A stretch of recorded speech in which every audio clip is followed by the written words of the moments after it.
Hello again, everyone, and welcome to another edition of Motorsports Magazine at the golf course, Harmony Golf Course in Port Kent.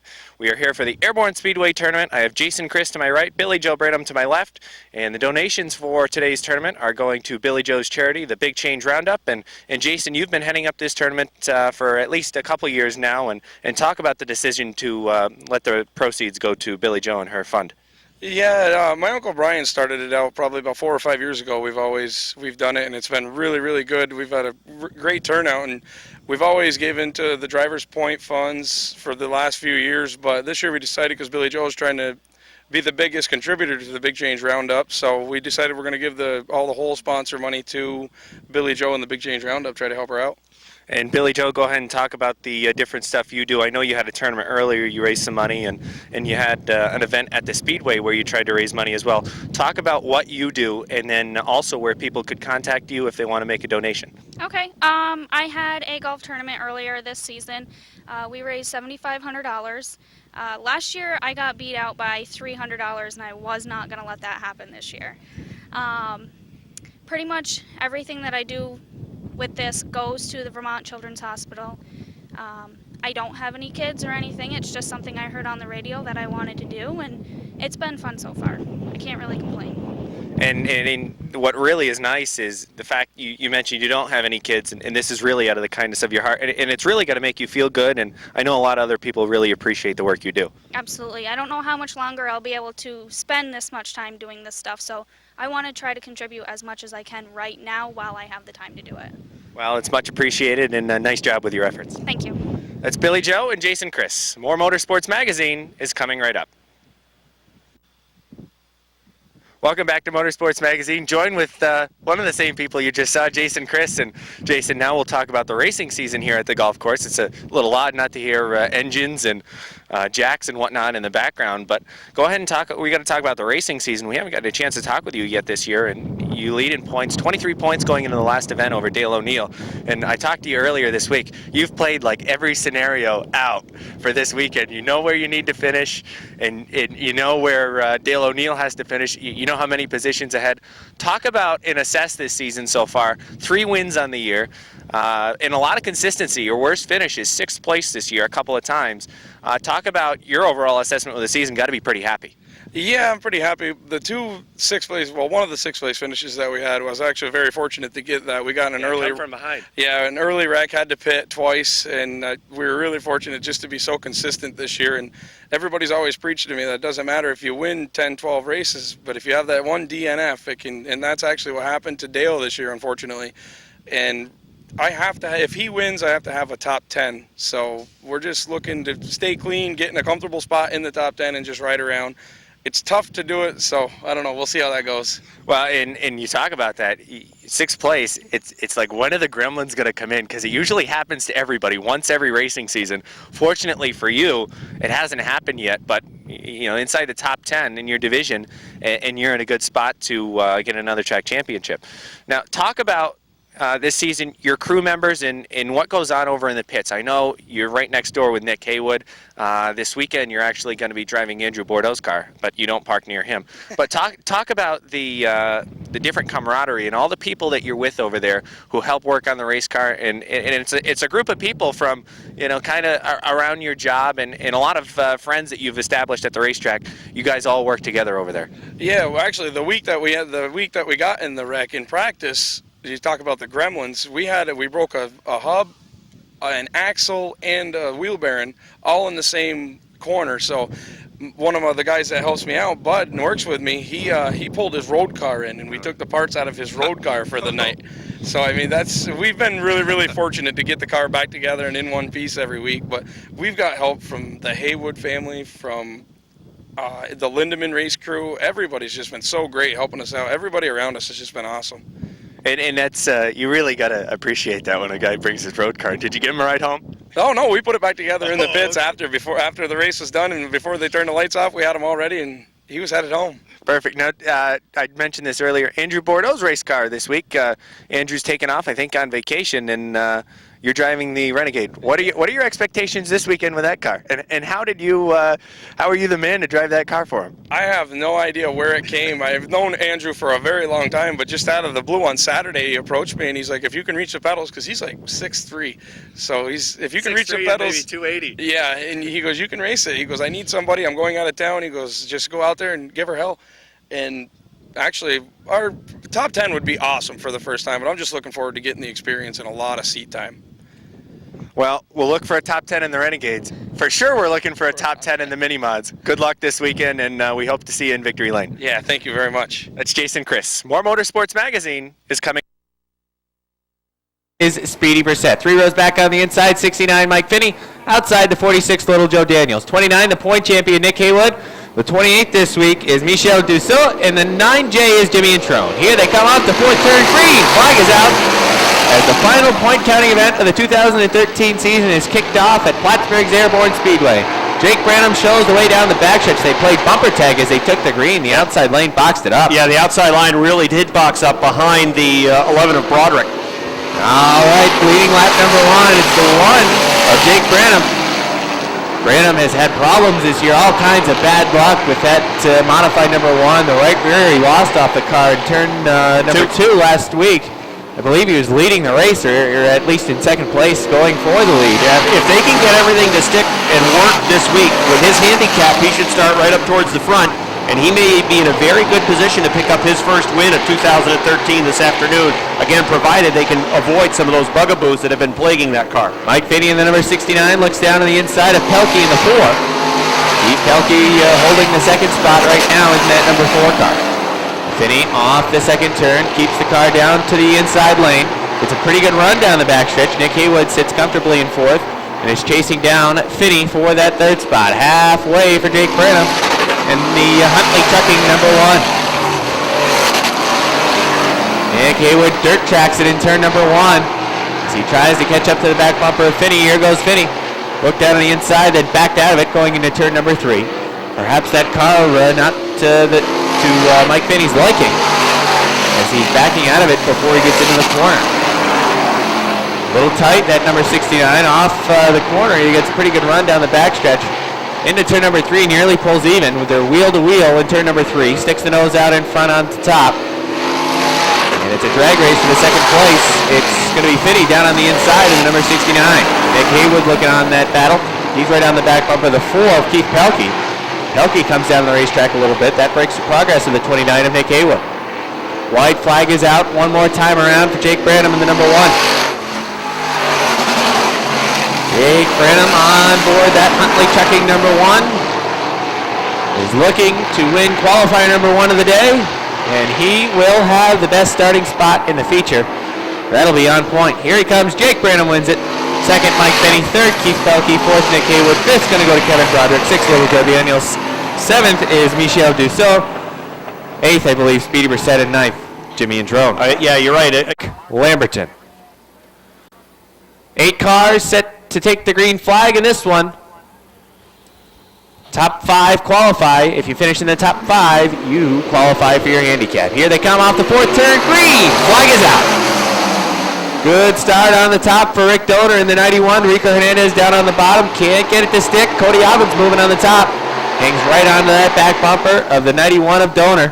Donor leads the way. Obbin coming through now. Looks down on the inside. He crosses over. Looks to the inside of Donor. Can't get it to stick off the 4th turn. Cody Obbin looks low now in turn 1, but a good line for Rick Donor on top in the number 91. Rico Hernandez runs 3rd. And then there's a gaggle of cars running for the 4th spot. Brian McGinley right now has that spot down on the inside in the 35. Chris Susi pushes big time in turn number 4. And here comes the 20 of Jamie LaFountain through to take the 5th spot. Mark Lamberton in the 29L moving through down on the inside. He's pretty smooth down on the inside. On the back bumper now, the 20 of LaFountain. LaFountain in the number 20 pushes up the racetrack a little bit. Room for Lamberton down on the bottom. Lamberton's got it back out of it as the 20 came back down the racetrack. Battle for the lead now, side by side off the 2nd turn.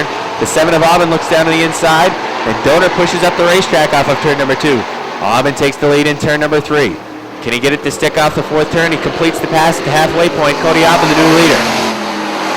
Brian McGinley in the 35 now, putting pressure on the 98 of Rico Hernandez.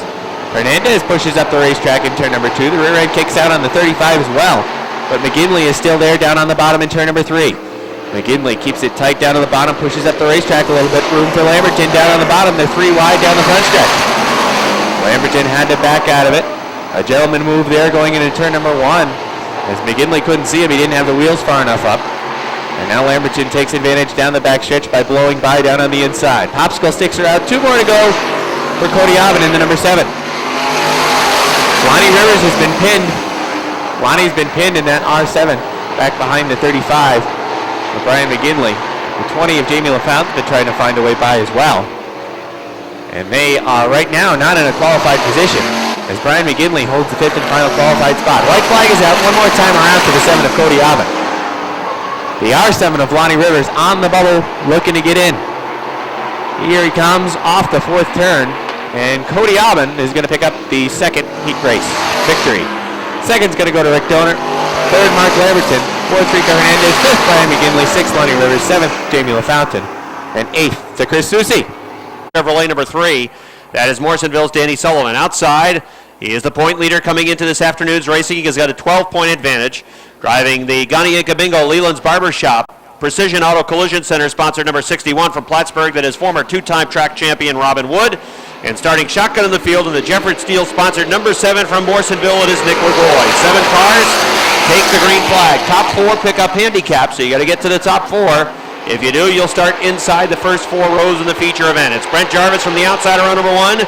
3 wide down the backstretch going for the 2nd spot. Sean Duquette through on the inside. He's got 2nd. The meat and the sandwich is the 56 of St. Clair. He pushes up the track in 4. That opens up running room for car number 3 and Danny Sullivan. Sullivan will hustle underneath the 56. He'll go to 3rd. Dave Raptoy will follow that move. He'll get to the 4th spot as the 56 of St. Clair is sliding to the back of the pack. The 61 right now of Robin Wood is snookered. He is pinned behind the 56 and down to the inside of his door is Nick LaGroy in car number 7. It's the inside line that came to life. The outside line car sliding towards the back, and Robin Wood, no place to go with that number 61, although now he starts to roll. Looking to the inside of the 7 down the backstretch into turn number 3. Sean Duquette makes a bid for the lead. Off of turn number 4, here comes car number 18. He's got the lead. Sean Duquette leading. 3 cars battling out front. Jarvis on the top of the track. Sullivan in car number 3 down on the inside. It's Sean Duquette in the 18 leading, pulling with him the 3 car of Danny Sullivan. The 28 of Jarvis slides back to 3rd. 4th, Dave Raptoy in the number 21. Then it's Robin Wood, point leader, in car number 61 in the 5th spot. He looks down to the inside, going to turn number 1. Robin Wood takes the 61, puts the nose underneath. Dave Raptoy in that 21 machine. They are just about even in the middle of the backstretch. Working into turn number 3, they are even. Now Wood powers through on the inside. He'll go to 4th. Sean Duquette shows the way. Danny Sullivan is just off the back bumper. And it's Brent Jarvis in the 28. Robin Wood in car number 61 has gone to 4th. The 21 of Dave Raptoy works in the 5th spot. Nick LaGroy is 6th, and running in 7th is Casey St. Clair in car number 56. Halfway this time by, qualifier number 1, Sean Duquette shows the way. He's got a rearview mirror full of Danny Sullivan's 3 car. Robin Wood moving to 3rd with a Precision Auto Collision sponsored number 61 machine. The Jarvis 28 now back in the 4th spot. Dave Raptoy in car number 21 has some work to do to get into a qualified handicap spot. He has to chase down that Jarvis 28. All right, here comes the field off of turn number 4. The white flag is out, 1 to go. 1 lap remains for Sean Duquette. Danny Sullivan, can he pull a rabbit out of his hat? Down the backstretch, he's got the final set of turns to make something happen. Looks like he's content to just run in that 2nd spot. Sean Duquette's going to win it. Here he comes off of turn number 4. Duquette pushes high off 4. Opens the door for Sullivan on the inside. It's still Duquette by about 2 feet. Sean Duquette really pushed high off of turn number 4. Jim McKiernan. Outside, the Auto Creek sponsored 07. For Dylan Paya. He is from Milton, Vermont. Row number 3 on the inside. 2 fast cars at the back of the pack. Car number 19 and the Bigor Supply MX Fuels number 19. From Moores, that is Jamie Bigor. And starting shotgun on the field, the defending track champion of the Marshall Holmes Bud Light number 20. From Plattsburgh, the racing professor Bucko Branham. 6 cars take the green flag as out front, it's the 93 of Chris Frenier. On the outside line, he sticks the nose in front. Side-by-side racing through the field. Frenier trying to pull ahead. Now he's sideways through turn number 4, sideways along the front stretch, and he's got the lead by half a car length at the line. It is still side-by-side through the top 6 now, not side-by-side anymore. Jamie Bigor trying to get underneath the number 55 of Jim McKiernan. McKiernan in the middle Going into turn number 3, Bigor works his way through. Bucko Branham sees that inside line working. He's going to go down to the inside as well to get a spot.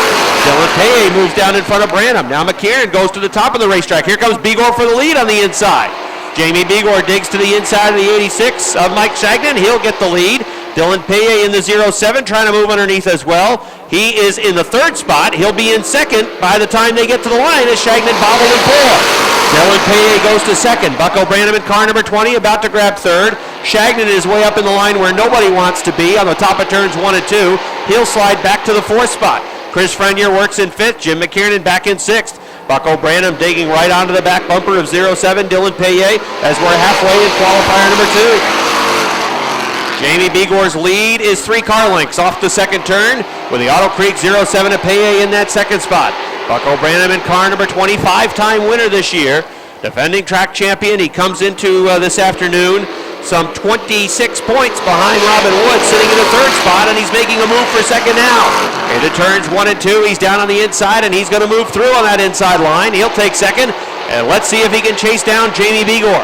Branham has had a very fast car the 2nd half of the season, had a couple of bobbles in the middle of the year that really cost him in the points, and that's why he is not closer, if not on top of the point standings, those 2 weeks where he really struggled. Bigor's lead is down to 2 car lengths off the 2nd turn. Branham trying to chase him down at 3 and 4. That's where he really seems to make up some ground, almost closing onto the back bumper. 1 lap to go for Jamie Bigor in qualifier number 2. Again, the lead at the stripe was 2 car lengths. Branham down on the inside, really hugging that inside line. Now goes to the top off the 2nd turn. Bigor works high down the backstretch, now down low into 3 and 4. Branham trying to get underneath off of turn number 4. Here they come down the front stretch. The checkered flag is out. Jamie Bigor will win. Bucko Branham finishes 2nd, 3rd goes to Dylan Paye, 4th goes to Mike Shagnon, 5th it is Jim McKiernan on the inside. 45B is Josh Laporte. And final row on the field, the 20K is Kane Favreau. And the 54, the Bud Light Platinum car, is Jason Chris. Chris is the point leader. Jason has a 23-point lead, needs a top 10 finish later on today to clinch the championship. Here they come off the 4th turn. Green flag is out. Jay LaGrave from the top of the racetrack, and number 79 takes the lead. It's right down on the inside, and the 78 trying to hold his line, but the top is coming to life. Here comes Chad Collins, 3 wide in turn number 2. Collins down on the bottom, right in the middle. And here comes, there he goes. Tim LaFountain got a piece of him in turn number 4. And we got a yellow. Well, I'm not sure that's as much.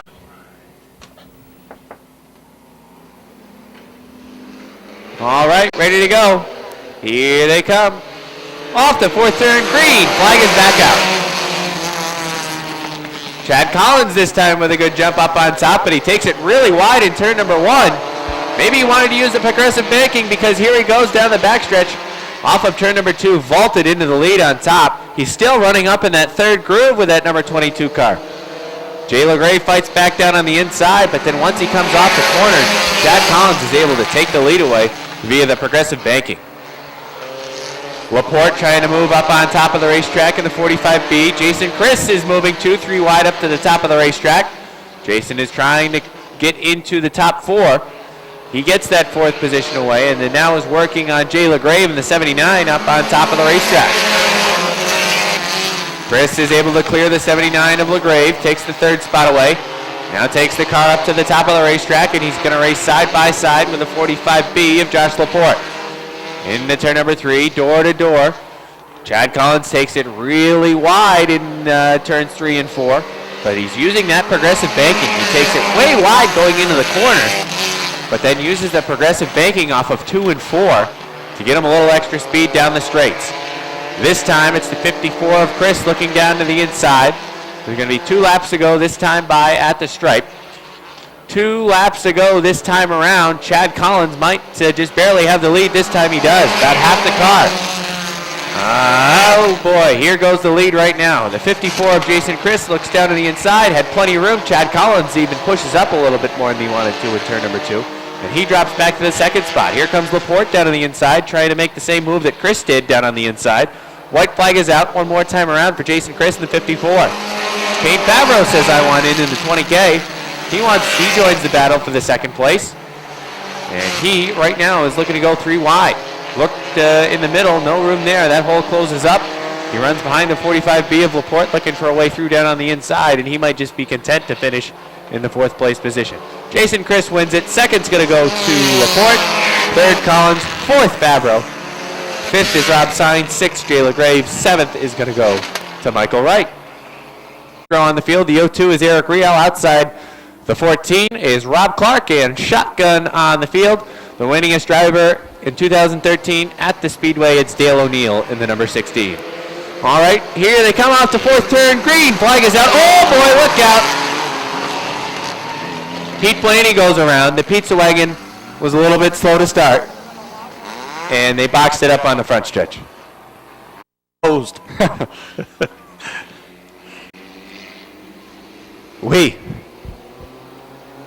All right, ready to go again. Here they come off the 4th turn. Green flag is out. D-Moore in the 88 and Foley in the 66. Foley with a good jump from the top of the racetrack, but D-Moore gets on it down on the bottom. And D-Moore with a good run down on the inside. Here comes Chris Clark. Look at that car go. 3 wide, and then he's quickly by him in turn number 3. D-Moore back to 3rd, and it's Foley up on top, battling right now for the 1st spot. But Chris Clark's going to come through down on the inside. Dropkick Foley back to the 2nd spot. Here comes Tyson Drown. He's nosing his way through in the 6th down on the bottom. Snows it. Yeah, spit that out. Here comes Dale O'Neill. 4 wide down the backstretch into turn number 3. That doesn't work. Good idea backing out there, Dale. All right, now Dale back on the prowl down on the inside. He's 3 wide again along the front stretch. They're almost 4 wide, but Dave D-Moore backs out of it. Oh boy, there goes Foley. The 14 of Clark got a piece of Foley. Things got a little tight in turn number 1. And perhaps maybe a tire down on that 14 of Rob Clark. That's a good guess. As he is off the pace and riding at the back of the pack. Oh, save it, Eric Riel. Riel got awful high off the 4th turn. The 6 of Tyson Drown pushed up the racetrack, and the 02 of Riel got on the bumper. Popsicle sticks are out, this time by 2 to go, shows Richie Peterson. Parallel flags for the 77 of Chris Clark. Clark in the 77. In turn number 3. White flag is out, this time by for the 77 of Chris Clark. David D-Moore in the 88. Looking to move through down on the inside of the 66 of Foley. Foley is looking to rebound from getting sideways in turn number 1. Contact with the 14 of Rob Clark, and of course Clark went back pit side. Bad news for Rob Clark, good news for Chris Clark. Here he comes off the 4th turn. He wins heat race number 1. Same way, same thing that happened last week, only reverse roles. 2nd to Dale O'Neill, 3rd Eric Riel, 4th Tyson Drown, 5th D-Moore, and 6th goes to Foley. Hey, I don't know. Fairfax, Vermont. On the outside, there's Ryan Booten. Ryan drives the 28. The 70 is Jason McClatchy. 5 wins this year for McClatchy in that number 70. Outside McClatchy is Josh Terry in the 43. Then it's the 44 and of Brandon Nolan at the rear of the field. It is Metal Man in car number 2 as he has the Junk is Beautiful machine from Clayburgh, New York, ready to roll from the back of the pack. You'll want to make sure you keep an eye on his progress from the rear of the field with that number 2. Watch out, he's got to try to get around Brandon Nolan. Out front, it's Rob Gordon with the H2O. Rob Favreau in car number 22 is on the outside of the front row. Rob's to the front. As Gordon leads, Favreau is 2nd. Robbie is drinking a Pepsi up here in 3rd, and I'm in 4th announcing. It is the 17 of Richie Turner running in the 3rd position. It is Ryan Booten on the outside. Everybody's first name starts with an R. Not McClatchy. Somebody forgot to tell him that he's supposed to have a first name that starts with R. Rob leads. Rob is 2nd. Richie is 3rd. Ryan is 4th. Now Richie Turner tries to dig underneath the 22 of Rob Favreau. But Favreau gets a good run off the top of the 2nd turn, and he'll grab that 2nd spot back down the backstretch headed to 3. Turner drives it deep. He gets sideways, pushes up, right into the 22 of Rob Favreau. They make contact, they do synchronized spinning, and it brings out a yellow flag. Whoops. They were dead even in the middle of the backstretch. Or any of the other cars, he could just simply hit his horn, and he might be able to drive right on by. Here they come off of turn number 4 down the front stretch. Green flag is out. The 28 of Ryan Booten on the outside, trying to grab the lead away from Rob Gordon with the H2O. Metalman has the He's fifth got spot fifth. for now, but look Push out. him, Robbie. Richie Turner's down on the inside. He's going to try to grab it away. There's a good battle at the front. There's a good battle at the back for that fifth spot. Metalman going right up towards the wall, but Richie Turner's going to have fifth. Darn it. It's Rob Gordon leading out front. Ryan Booten on the outside is in the second spot.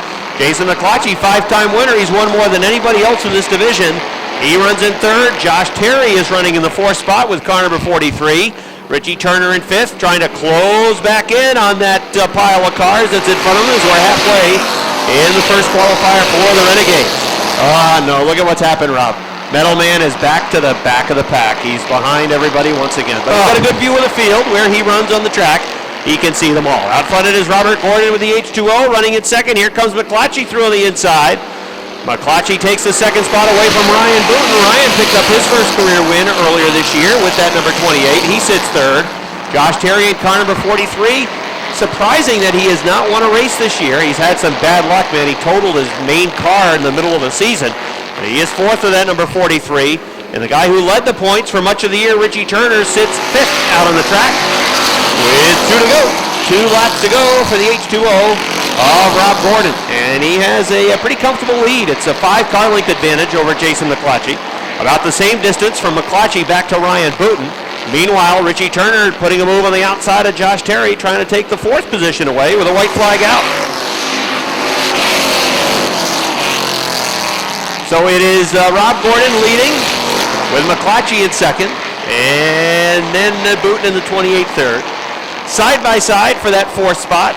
Josh Terry inside, Richie Turner outside, checkered flag about to fly. Rob Gordon wins. Jason McClatchy was second, third was Ryan Booten, fourth was Richie Turner, fifth was the 43 of Josh Terry. Then it's the 22 for Rob Favreau. Sponsored number 11 from Fairfax, Vermont, that is Lance Raptoy. Row number 3 on the inside, driving the Gosselin Construction, Nate's Automotive, number 23 from St. Albans, Vermont, that is John Booten. Outside in the number 44, Brookfield Excavation, sponsored car for Tyler Terry. He's from Morrisonville. And shotgun in the field from Plattsburgh, it is the 1 for Kevin Burdo. So that's the field. 7 cars take the green, and it's Josh Leclerc out front. Josh pulled into victory lane, as I mentioned, a couple of weeks ago for the first time in the Renegade division. Of course, he's won a number of times in the 4-cylinder division. But first victory in the Renegade came a couple of weeks back for that number 7 car. He's got Curtis Seymour running in second. The 44 of Tyler Terry runs in third. Tyler has 2 wins this year. And our point leader, Lance Raptoy, is in car number 11. Lance has a 20-point advantage over Jason McClatchy coming into the feature event this afternoon. So Lance needs to finish in the top 8. If he finishes 8th and McClatchy were to win, he would give up 18 points, which would mean he would still be the track champion. If he were to finish in the 9th spot, then there would be co-track champions in the Renegade division. Again, that's assuming that McClatchy wins. So Lance Raptoy is really in a good spot to pick up a track championship. He has moved to 3rd in the qualifier.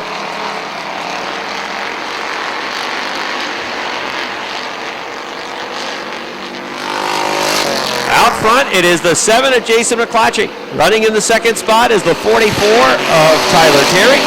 Running in 3rd, Lance Raptoy was closing in on that 44 car. In car number 23, it is John Booten, who is in that 4th spot. And then it's the 357 of Curtis Seymour, back to 5th. Top 5 will pick up handicap and start inside the top 10 in their feature event. Curtis Seymour has that final handicap position, which would have him starting towards the front in the 25-lap feature for the Renegades. Field is pretty well strung out. It's a 3-car length differential between the leader and second-place runner Tyler Terry. They're working upon the back of the pack, and Roberto number 1 with 2 laps to go for the 7th. Leclerc will go to the top of the second turn, work down the backstretch. Tyler Terry is still a good 4 to 5 car lengths in his rearview mirror. The 11 of Lance Raptoy right off the back bumper of car number 44, Tyler Terry. Here they come down the front stretch, 1 to go. 1 lap remains for Josh Leclerc. Works a little high into turn number 2. That might open the door for Tyler Terry. Nope, he's able to get off the second turn well. He still has that car length and a half lead. Tyler Terry closing. Again, Josh Leclerc working the middle through turn number 4. He'll come down the front stretch to the checkered flag and win the qualifier. Tyler Terry second, third Lance Raptoy. Fourth goes to the 23 of John Booten. Then it is Leon Gagno. Row number 4 on the inside, the Labatt Blue Light sponsor, number 24 for the pistol, Patrick Dupree, former track champion from Saranac Lake. Outside, another former track champion from Vermontville, New York, driving the Pulsar's Logging. Shamrock Bar and Grill number 34, it is George Foley. Shotgun of the field, number 17 from Plattsburgh, it is Jason Durgan. 9 machines take the green flag, and they're running up into 1 and 2. Mike Wells from the outside tries to grab the lead. They're 3 wide, racing for 5th behind him. Andy Haywood in trouble in the middle of the racetrack as Pat Dupree goes to the inside, Leon Gagno to the outside. Out front, Mike Wells in car number 76 shows the way. Andy Linneman runs in second. Chris Kaye trying to get down to the inside of the CO2 of Craig Rio. Rio really drifted high into turn number 1, and that opened up room for Kaye down to the inside. He'll grab third. Craig Riel back to the 4th spot. Here comes Leon Gagno trying to hustle his way underneath as Gagno digs off the 4th turn, trying to get to the inside of the CO2 of Craig Riel. Patrick Dupree was right on the back bumper of the 4 car. Gagno just barely missed clipping one of the tires off of the inside of turn number 2, but now he will move past the CO2 in the 4th turn. Leon Gagno has the 4 machine into the 4th spot. Top 6 qualify for handicap as they work off of turn number 2 down the backstretch. One car that was scheduled for this first qualifier, not out on the track, Pat McGrail in the number 10 machine. I don't know if he had problems in one of the practice rounds, but McGrail does not answer the call with the number 10, the motor blue. So we will not be seeing Pat McGrail making his debut today with the new Troyer in the number 10. As word is, the motor may have blown with that number 10 machine, so no McGrail this afternoon. He was here with a brand new Troyer. The 76 of Mike Wells out front. Andy Linneman in the 3 machine runs in second. Chris Kaye is third. Leon Gagno 4th. Craig Rio works in the 5th spot. Pat Dupree running in the 6th position. Top 6 qualify for handicap. Right now Foley is outside the top 6 as he runs in 7th on the top of turn number 4. Mike Wells running strong out front. He has an advantage of some 10 car lengths. The best battle on the racetrack is for 3rd. Chris Kaye trying to hold off Leon Gagno. Gagno in the 4 car was right on his back bumper that last lap going into turn number 3. But by the time they hit the start-finish line, he was 2 car lengths off the back. Craig Rio and Patrick Dupree battling for the 5th position. Give the 5th spot now to Dupree in the number 24. That puts Rio in a hot seat as if he wants handicap, he's going to finish in that 6th spot. Now George Foley trying to size him up with 2 to go. Mike Wells, Andy Linneman, then Chris Kaye in the 18. Leon Gagno in the 4, got a good run off 2. And Kaye bobbled off the 2nd turn, but again, he closes the door in 3 and 4. White flag is out, 1 lap to go. Foley really trying to work the top of the racetrack now to get around Craig Rio for that 6th and final transfer spot for handicap. Keep an eye on that battle for 6th. Meanwhile, to the front, Mike Wells off of turn number 4. He's going to win it. Andy Linneman will finish 2nd. 3rd will go to Chris Kaye. 4th is Leon Gagno. 5th goes to Patrick Dupree. 6th is George Foley as he is able to get Craig Riel off of turn number 4 on the final lap. Towing and recovery number 19, that is Jesse Mueller. Outside Mueller in the number 9. Gibson Hardware, the sponsor from Granville, New York. That is Jim Introne. And starting shotgun on the field in the number 14 from Osable Forks, it is Ryan McClellan. That's the field. Green flag is out. Roger Labreche is flying off into 1 and 2. He's got the lead down the backstretch. Todd Stone moving into the 3rd spot. And, Stone was off the pace as the yellow call goes out. Bad start. Too much of a jump for the 100 of Roger Labreche. So we'll try again. The yellow call went out over the race radios in turns 1 and 2. Drivers backed it off the accelerator. And they reassemble the lineup. Try to get back to green flag racing next time by. Roger Labreche in the 100 and Mike Riel in the 02. See if we can get a better start this time.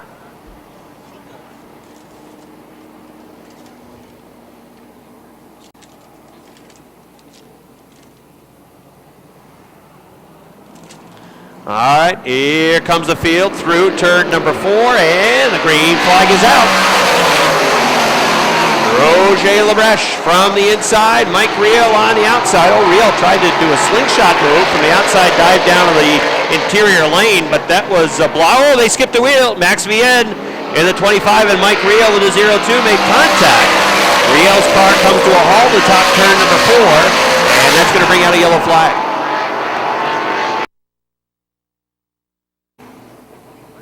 Now, most of our qualifiers have been pretty much caution-free, with the exception of this one. Here they come off of turn number 4. Green flag is out. Roger Lebrecht in the number 100. Max Vienne in the number 25. Max Vienne on the top of the racetrack, trying to make a move, going into turns 3 and 4. That opens up the inside line for Todd Stone. The Airborne Speedway track champion has the second spot at the line. Max Vienne trying to stay after it on the top of the track. He is going to lose that second spot, though, as Stone had it at the line, and he drives away off of turn number 2.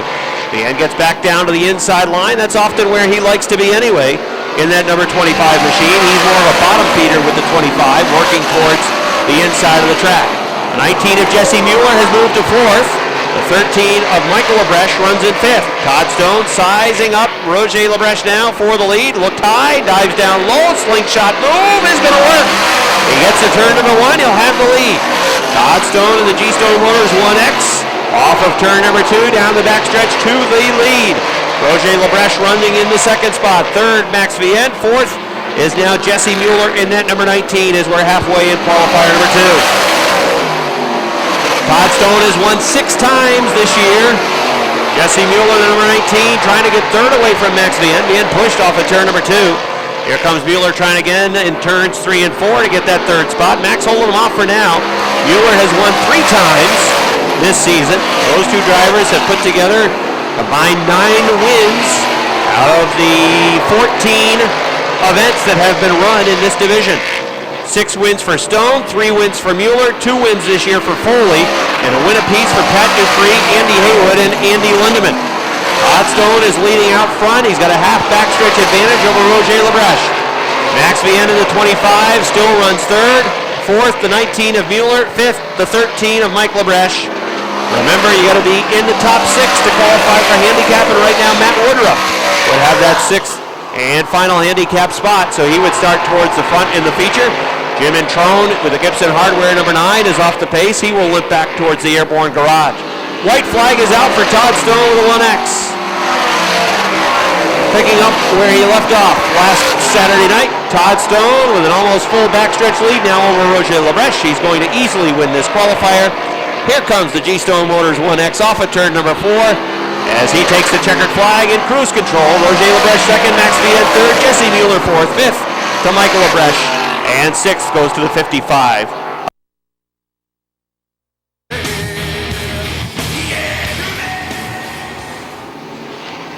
All right, ready to go.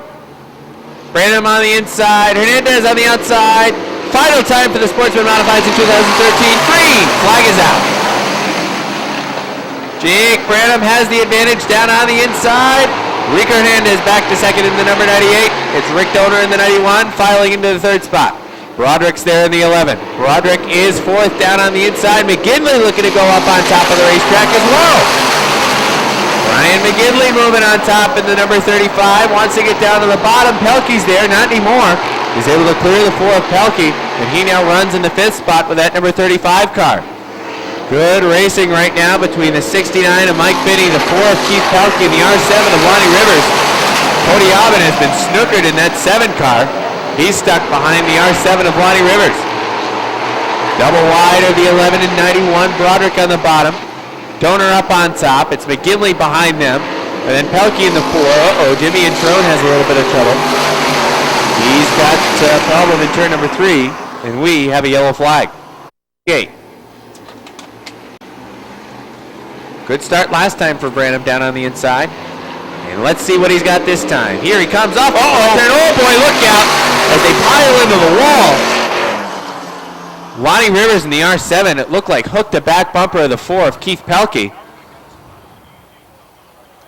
And we'll come to a red flag here along the front stretch. 1, 2, 3, 4, 5, 6 machines, total. I believe. 1 car that we can't even see. Everybody, please stay back behind the white line.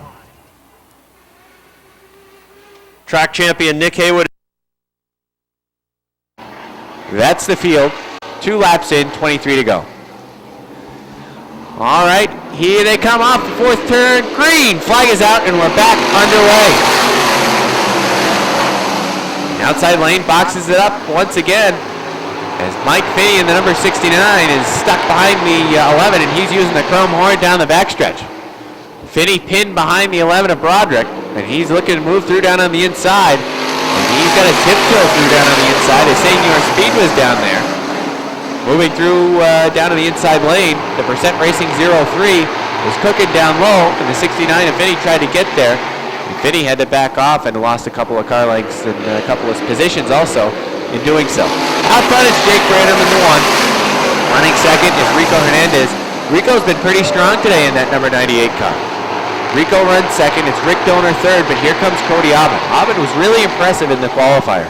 He was able to work to the front quickly, and then once he got to the front and took the lead away, he won by a pretty sizable advantage at the line. Ryan McGinley in the 35 runs, oh boy, look out. Donor goes around in the 91. There is that's the chrome horn off the front end of Donor, it looks like. That goes flying off. Somebody got a piece of that on the backstretch, and we're under yellow. Him in the 1. And Rico Hernandez in the 98. Looking to go once again. We're hoping for a pretty long green flag run right here.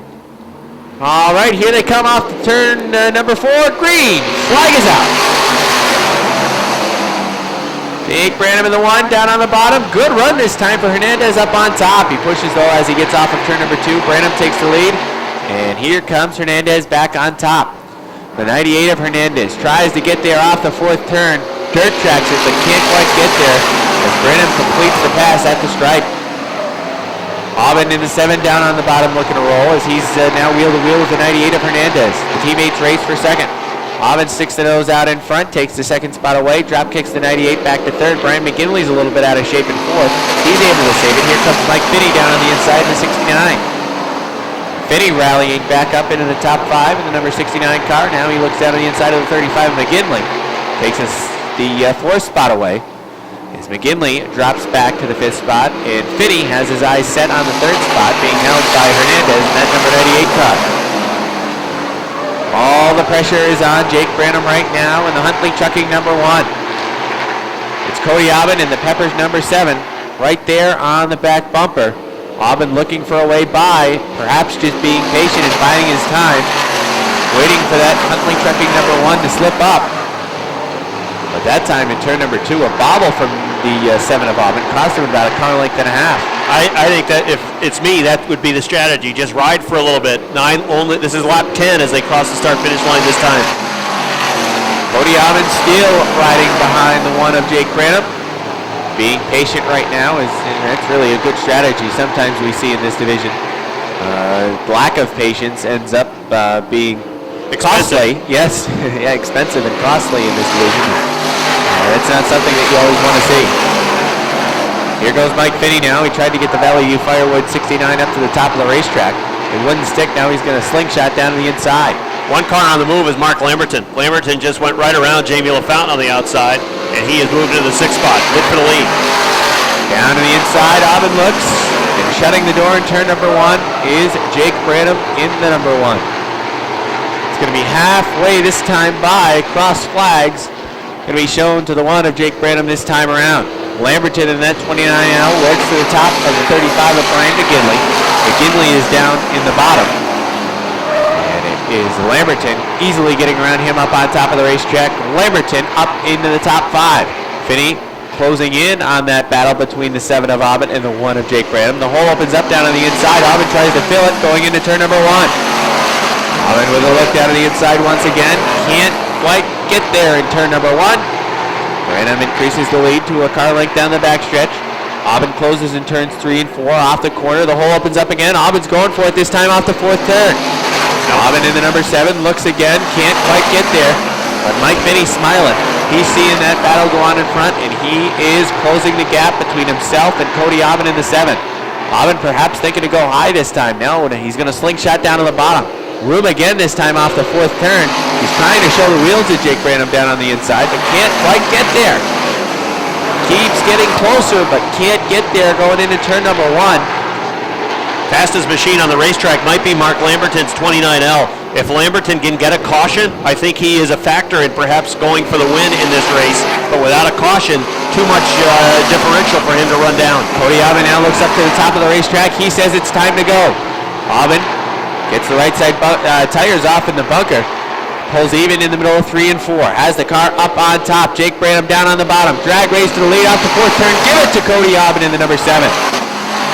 Aubin in the 7 takes the lead on top of the racetrack. Perhaps he was just biding his time. And he goes around Jake Branham on the top of the racetrack. He comes around again, and he is increasing his lead on that number 1 car. As here comes Mike Finney in the 69. Finney trying to go with that same move that worked on Jake Branham. But Jake pushed up in turn number 2. Wave of the hand this time by for the 7 of Cody Aubin. 5 laps to go for Cody Aubin in that number 7 car. Finney still eyeing a move on that number 1 of Jake Branham. He's looked high, he's looked low. Hasn't been able to get the grip to get around. Aubin has checked out on the number 1 of Jake Branham. Rico Hernandez is off the pace on the backstretch. He wants to keep that car going because his teammate has the lead right now. Lamberton is closing in on the battle for second. As he pushes the time in turn number 2. He lost a couple of car lengths, but Lamberton has certainly done a good job to rally from the back of the pack all the way up into 4th place right now. Rico Hernandez is off the pace in the number 98. He's going to want to get off the racetrack, otherwise Cody's not going to be too happy with it. Mike Finney in the 69 has looked to the top of the 1 of Jake Branham. Popsicle sticks are out this time by. 2 to go for Cody Aubin. Rico Hernandez in the 98 takes his car pit side. He gets off the track. Cody Aubin is happy to see that. White flag is going to be out this time around. 1 to go for Cody Aubin in the number 7. Aubin looking for his first career Sportsman Modified win here at Airborne Speedway. And he is 2 corners away from doing so. Here he comes through turns 3 and 4. Cody Aubin is going to win it. First win of the year for Cody Aubin. Second's going to go to Mike Finney. 3rd, Jake Branham. 4th, Mark Lamberton. 5th is going to go to Jamie LaFountain. 6th to Chris Susi. 7th, Brian McGinley. 8th, Rick Donor. 9th, Senior Speed. The Sportsman Modifieds will give him a second to get the helmet off. Car was really good today for Cody. Nice job by Mike Finney to come home second, and then Jake Branham bringing the 1 home in the 3rd spot. But we'll get a word with winner Cody Aubin just a second. He's receiving congratulations over here in Victory Lane. Come on over, Cody.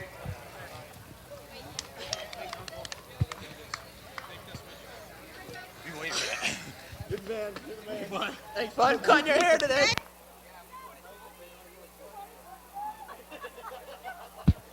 Cody, nice job.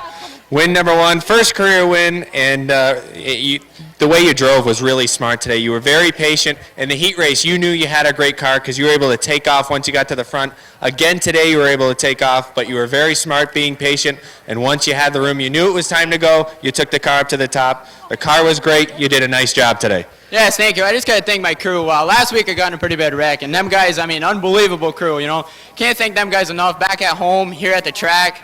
Got to thank all my sponsors, NCD Motorsports, Motorsports Redemption, Casella, our Canadian friends, Chris and Kathy. I got to thank them a ton. They've helped us out tremendously. And thank all the fans for coming out and watching us every week in and out, you know.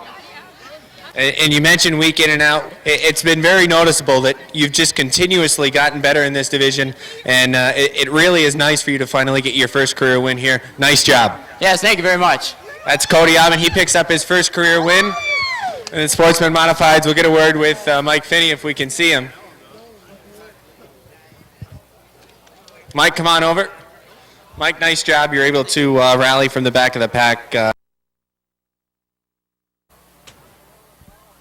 So will he make a lap around the track here? Is he going to just stay right in the infield? Well, no, Chris is going to come out on the track, and when he does, we expect everybody to give him a nice round of applause. We kind of want to, he said he likes to get pumped up. Well, so he likes the crowd to pump him up. I would imagine in this line of work, adrenaline is something that flows pretty well through the body when you are a stuntman. All right, well, here comes Chris Morena. out onto the speedway. He's really going to want a big round of applause. So if you can, everybody get up on your feet, give Chris a nice round of applause, cheer him on, as he's here putting on a good show for us today. The Airborne T-Bone, it's called. Nice job by the folks down at turn number 1.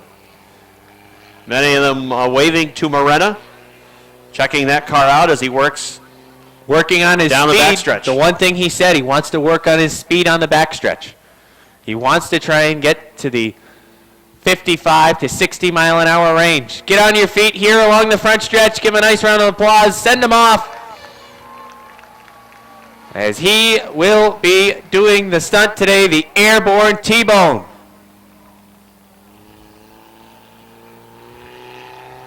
He wasn't going to take too long working around the racetrack. Once he gets to that infield, it's on. I think it's time, as he takes it up high over in turn 3. And here he comes. Chris Morena trying to hit 55 to 60 miles per hour. He's got to be dead on this jump. And here he goes, Chris Morena into the car and lands right on top. Perfectly nails that stunt as he lands right on that top car, the Airborne T-Bone. Chris Morena does it perfect. Folks going over to check on him. Here he is getting out of the car. Give him a nice round of applause, Chris Morena, as he climbs up on top of the car. I'll go down trackside and get a word with Chris.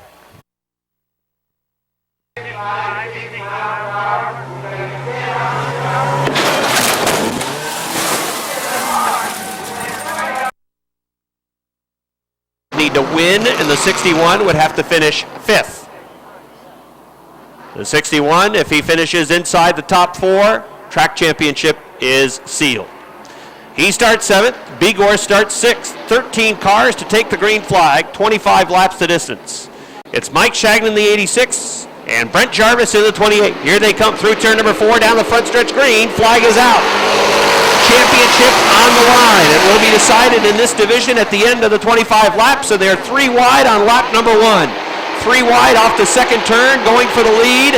Sean Duquette on the inside, Brent Jarvis on the outside. The inside line seems to be the preferred line right now, as that is coming to life with Danny Sullivan in the 3, Robin Wood in the 61. Bigor's already lost a couple of spots. Bucko Branham in car number 20 down to the inside of Dylan Paye. 3 wide racing down the backstretch. Danny Sullivan is in second. Robin Wood trying to move to third on the inside line. The 28 of Brent Jarvis up top. He is sliding back to fourth. The outside line was not the line to be in, and that's where Jamie Bigor was at the drop of the green flag, and he lost several spots on the opening lap. Robin Wood looking for second, going to the inside of Danny Sullivan into turn number 3. Has room on the inside. Robin Wood powers through in that 61 as he goes to the second spot. Brent Jarvis in the 28 was sideways off 4. Made pretty good contact with the 20 of Bucko Branham. Jarvis was sideways. Branham just trying to sneak through on the inside and may have just clipped the left front of the 28 as he was in bad shape coming off the 4th turn along the front stretch. Now Robin Wood eyeing the lead. Sean Duquette works the middle of the track. The 61 of Robin Wood trying to get underneath. Danny Sullivan runs in third. 4th is Bucko Branham in car number 20. Robin Wood noses out in front into turn number 3. They work into the 4th turn down the front stretch. Robin Wood is going to have the lead. He takes the lead, completing lap number 5. Robin Wood takes the lead on the 5th lap. 3 cars battling now for second. Sean Duquette's on the outside. Danny Sullivan down to the inside. Bucko Branham in car number 20, running right behind those 2 cars, sitting in the 4th spot, waiting to see how that battle for second plays out. It's the inside line that wins it. Danny Sullivan in car number 3 goes to second. Branham trying to chase him down in the 20 machine. Jamie Bigor in car number 19 right now running in the 6th spot. He's trying to get 5th away from Dylan Paye. They run side by side for position. Branham has moved to 3rd. Sean Duquette is back to 4th. Dylan Paye on the outside is 5th. 6th is Jamie Bigor. Bucko Branham sliding high in 1 and 2. He is going to lose several spots. Loses a spot to the 18, the 07 to 19, as Branham drifted high in 1 and 2, got up into the speedy dry that is up there, and he lost several spots, sliding through the turn. Robin Wood leading by 5 car lengths over car number 3, Danny Sullivan. Sean Duquette runs in third. Dylan Pay in the 07 is fourth on the outside. That battle continues between the 19 and the 07. Bucko Branham snookered right now, but behind those 2 cars trying to find a lane to run in. Jamie Begor in fourth at the line that time. His persistence paying off down to the inside of Dylan Pay, and now Bucko Branham comes underneath. He'll grab the 5th spot. That kicks the 07 back to 6th. Robin Wood leading out front, pulling away from Danny Sullivan. His lead is up to 10 car lengths. Sullivan running in second. Third is Sean Duquette. Jamie Begor is fourth. Bucko Branham right on his back bumper. Begor goes to the top of the track. Branham, whose car has really worked down on the inside, is able to power through past the number 19, and he'll go to 4th. Bucko Branham up to the 4th spot. Jamie Begor back to position number 5. Out front it is Robin Wood, looking for his 3rd track championship. Bucko Branham back to the top 3. He made that one mistake in turns 1 and 2 of 4 laps ago. That cost him several spots. He has gained those spots back. That's where he was when he had the problem. He was in the 3rd position, but he is half the backstretch behind Robin Wood, and he's got a good gap between himself and second place runner Danny Sullivan. This time by, it'll be halfway for Robin Wood and the number 61, who is looking for his 4th win. He has 2 point counting event wins and 1 non-point event win. It would be his 4th overall win of 2013 and would clinch the division championship as well. Danny Sullivan works in second, Branham third. He really needs a caution flag if he is going to figure into this one. Just too much of a distance right now between himself and Sullivan in second, and certainly Robin Wood, who is way out front. Don Duquette in the 4th spot. Jamie Begor looking to move underneath. Duquette goes to the top of turn number 2. Begor tries to get under off the second turn, and he is there going to turn number 3. Looks like the 19 not handling the way he would like it, particularly down low, has to work up high, and he was able to work past the 18 for the 4th spot. So Jamie Begor is up to 4th, but if he wants a track championship, a whole bunch of things have to happen in his favor, and right now certainly not shaking out that way for Begor in the number 19. Robin Wood leading comfortably out front over the 3 of Danny Sullivan. The 20 of Bucko Branham in the 3rd spot. Jamie Begor 4th. Dylan Paye is going to go to 5th. Sean Duquette runs in 6th with the number 18. 7th is car 7 for Nick Lagoy. 8th is Brent Jarvis. 9th is Dave Rabtoy. Rounding out the top 10 is Jim McKiernan in the number 55. 11th would be Mike Shagnon. 12th is Chris Fernier. And 13th is Casey St. Clair with the number 56. The advantage for Robin Wood is 10 car lengths out front. He's about to put lap number 18 up on the board. 7 laps would remain for the Leland's Barbershop, Donnie Incabingo Rent-A-Wreck Precision Auto Collision Center number 61. Bucko Branham is gaining on the 3 of Danny Sullivan, but at the rate that he is gaining, again, I'm not sure he's going to have enough time to figure in the mix even for that 2nd position. Robin Wood has it in cruise control. Just has to continue to focus, hit his marks. Is able to move quickly towards the front in this feature event. And this time by, there will be just 5 laps remaining for Robin Wood in 2013, separating himself from a track title. 5 to go for the number 61.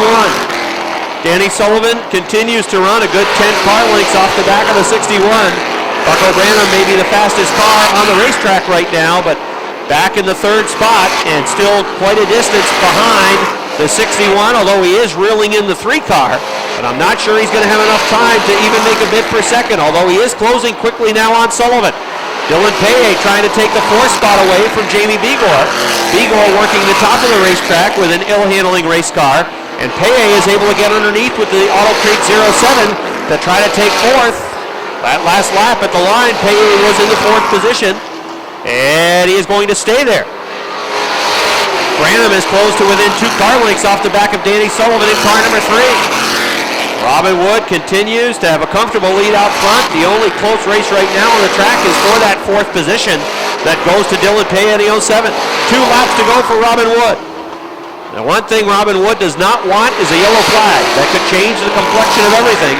If this stays under green, He is in great shape. He's got one more lap to go. Here he comes off of turn number 1. Robin Wood in car number 61 takes the white flag, 1 to go. Danny Sullivan has Bucko Branham on his back bumper in turns 1 and 2. Sullivan trying to hold on to that second spot. They work down the backstretch. It'll be a track championship, his third in the limited late model division for Plattsburgh's Robin Wood in the number 61. Danny Sullivan finishes in second. Bucko Branham is third. Fourth, off of turn number 4, it's going to go to Dylan Pay, the 07. Jamie Begor finishes fifth in the 19. Sixth is Sean Duquette in the 18. Seventh goes to Nick Lagoy. Eighth goes to the 21 of Dave Raptoy. It makes him now a 3-time track champion in this division. Was last champion in the division back in 2011, 2010, 2011, and now 2013. He'll add that to his resume. Climbing out of his car now. Give him a nice round of applause. This is Plattsburgh's Robin Wood.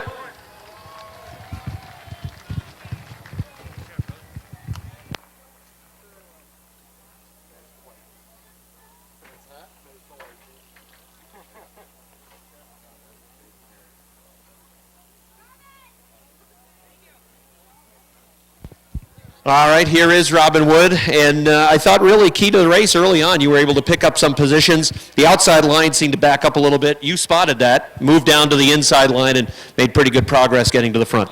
Yeah, the car was pretty good in the bottom. Like you said, the outside line really didn't go that good. Able to get on the bottom, make a pretty decent run past a few cars early on, and once we got in the front, we just kind of kept Danny far enough back so it really wasn't on us, and we were able to hold on. Well, it looked like with Danny a good 10 to 12 car lengths behind, you just had to focus, hit your marks. Wasn't a lot of side-by-side racing happening anywhere else in the field, and something that we've seen happen a lot this year, late yellows come out, and that changes the complexion of everything, but it didn't happen in this race this afternoon, which made your life a heck of a lot easier. Yeah, definitely. I was hoping there would be no yellows, but the car was decent anyways. It would have been a little bit harder, but I got to thank a lot of people. I got to thank my dad especially, Rudy, for working on the car every week. My wife Nikki, of course my crew chief Tyler, Barb, Gary, Leland, Precision, he's here every week, a big supporter of Airborne. Ganyanka Territory, Bingos, Precision, Daniel Signs, Lormans, just everybody that helps me out every week. And Rent-A-Wreck. And Rent-A-Wreck, yes. Well, congratulations. You've won this now 3 times as a track champion. That's an excellent job and a great run today to wrap up that 3rd title. Thank you. All right, so there's Robin Wood. Gonna go green out of turn number 4, 15 laps, final event. Point counting, that is, in 2013 for the Busch Beer Mini Modifieds. Here they come, green, flag is out, and they're leaning on one another at the start. The 79 of LaGrave and the 88 of D-Moore leaned on one another, coming down to take the green flag as they lean on one another going into turn number 3, and Sainz says 3 wide. Rob Sainz has his 3 up in the 3rd groove, 3-3-3. He goes 3 wide and backs out of it as he comes off of turn number 4. Wise decision, but he's found himself in another 3 wide move. Up on top as they race for 3rd place, Jay LaGrave off the pace, and he's getting hooked by the 22 of Chad Collins, and he goes around in the infield. See if he can get that car refired and join at the tail end of the field. There are a couple of cars loose in turn number 4. Boy, that would have been interesting. If we stayed under green, that gaggle of cars, the way they would have shaken out, that would have been really interesting. Follow the Tiny Tim philosophy and just tiptoe around the track and make sure he doesn't get collected by anybody else's mess. All right, we're ready to go again. D-Moore Signs. The front row, here they come off the 4th turn. D-Moore gets on it early. Green, flag is back out. It's an even start. In turn number 1, D-Moore sticks the nose out in front. Signs is trying to come through on the top of the racetrack. Here comes Chris Clark, 3 wide, going into turn number 3, and Chris Clark takes the lead. 3 wide now for the 2nd spot. Clark has the lead as they bump and bang along the front stretch for that 2nd spot. Tyson Drown in the 6th, down on the inside, trying to make that line stick. He gets a push on the back bumper from the 02 of Eric Rio. Keeping an eye on the 16 of Dale O'Neill. He is boxed in behind the 45B of Josh Laporte. And Jason Chris, like you mentioned, is keeping his nose clean and just riding around. Jason Chris knows he has a good car, and if he's not in a position that he needs to be in by maybe lap 10, say, he will put himself in that position by pushing that car, but right now, he's out for a Sunday drive. Out front, it's Chris Clark in the number 77. Tyson Brown in the 6 is second. It's a good battle between Dale O'Neill and the 02 of Eric Riel for third. O'Neill perhaps thinking about second place right here as he looks down on the inside of Tyson Brown, but Tyson has a good run going into turn number 3. O'Neill even better in the middle of the corner. Here comes O'Neill and the 02 of Riel as they look to part the 6 of Tyson Brown. He's going to have work running down Chris Clark, too, who's got himself a pretty comfortable lead out front. Good 15 car lengths. Well, Josh Laporte in the 45B now. Eyes a move down to the inside of the 6 of Tyson Brown. Here comes Eric Riel thinking down to the inside, but then he had to get on the binders. He was a little hot in turn number 3. Chris Clark is working on the pizza wagon. Roddenbush gets up out of the way. He runs through that oil up on top. Doesn't affect him, though. He holds his line well. And Roddenbush goes 1 lap down. O'Neill running in second. Third is Eric Riel. Fourth is the 45B of Josh Laporte. Fifth is Drown. Sixth, Favreau. Seventh is Chris. He's in a spot where he's already got that clinched. Third is Signs. The pizza wagon's a little bit in the way this time. Ninth would be Clark. 10th would be Demore. 11th would be LaFountain. 12th would be Collins. 13th is the 66 of Foley. Wright is 14th, and 15th right now is the pizza wagon. Halfway for Chris Clark. Halfway in this 15-lap event. And I think Dale O'Neill might be cutting in to the lead ever so slightly. Yeah. Not enough to challenge at the end. He's got Eric Riel right on his back bumper, though. And Jason Chris is where he needs to be. Inside the top 10 is all he running needs the to top do. 10. And with Dale O'Neill in second place, that's 4 extra points that he could have as leeway. And that would mean he could actually finish in the 12th spot. Jason Chris. Yeah, he's right now 6, so he's fine. Yep. Stay clean and continue to ride for Jason Chris as he works down below the 20K of Kane Favreau. Favreau up on top, Chris down on the bottom. Chris looks down to the inside in turn 1 and 2. As they're wheel to wheel off the second turn. As they race down the backstretch into turn number 3. Chris sticks the nose out in front.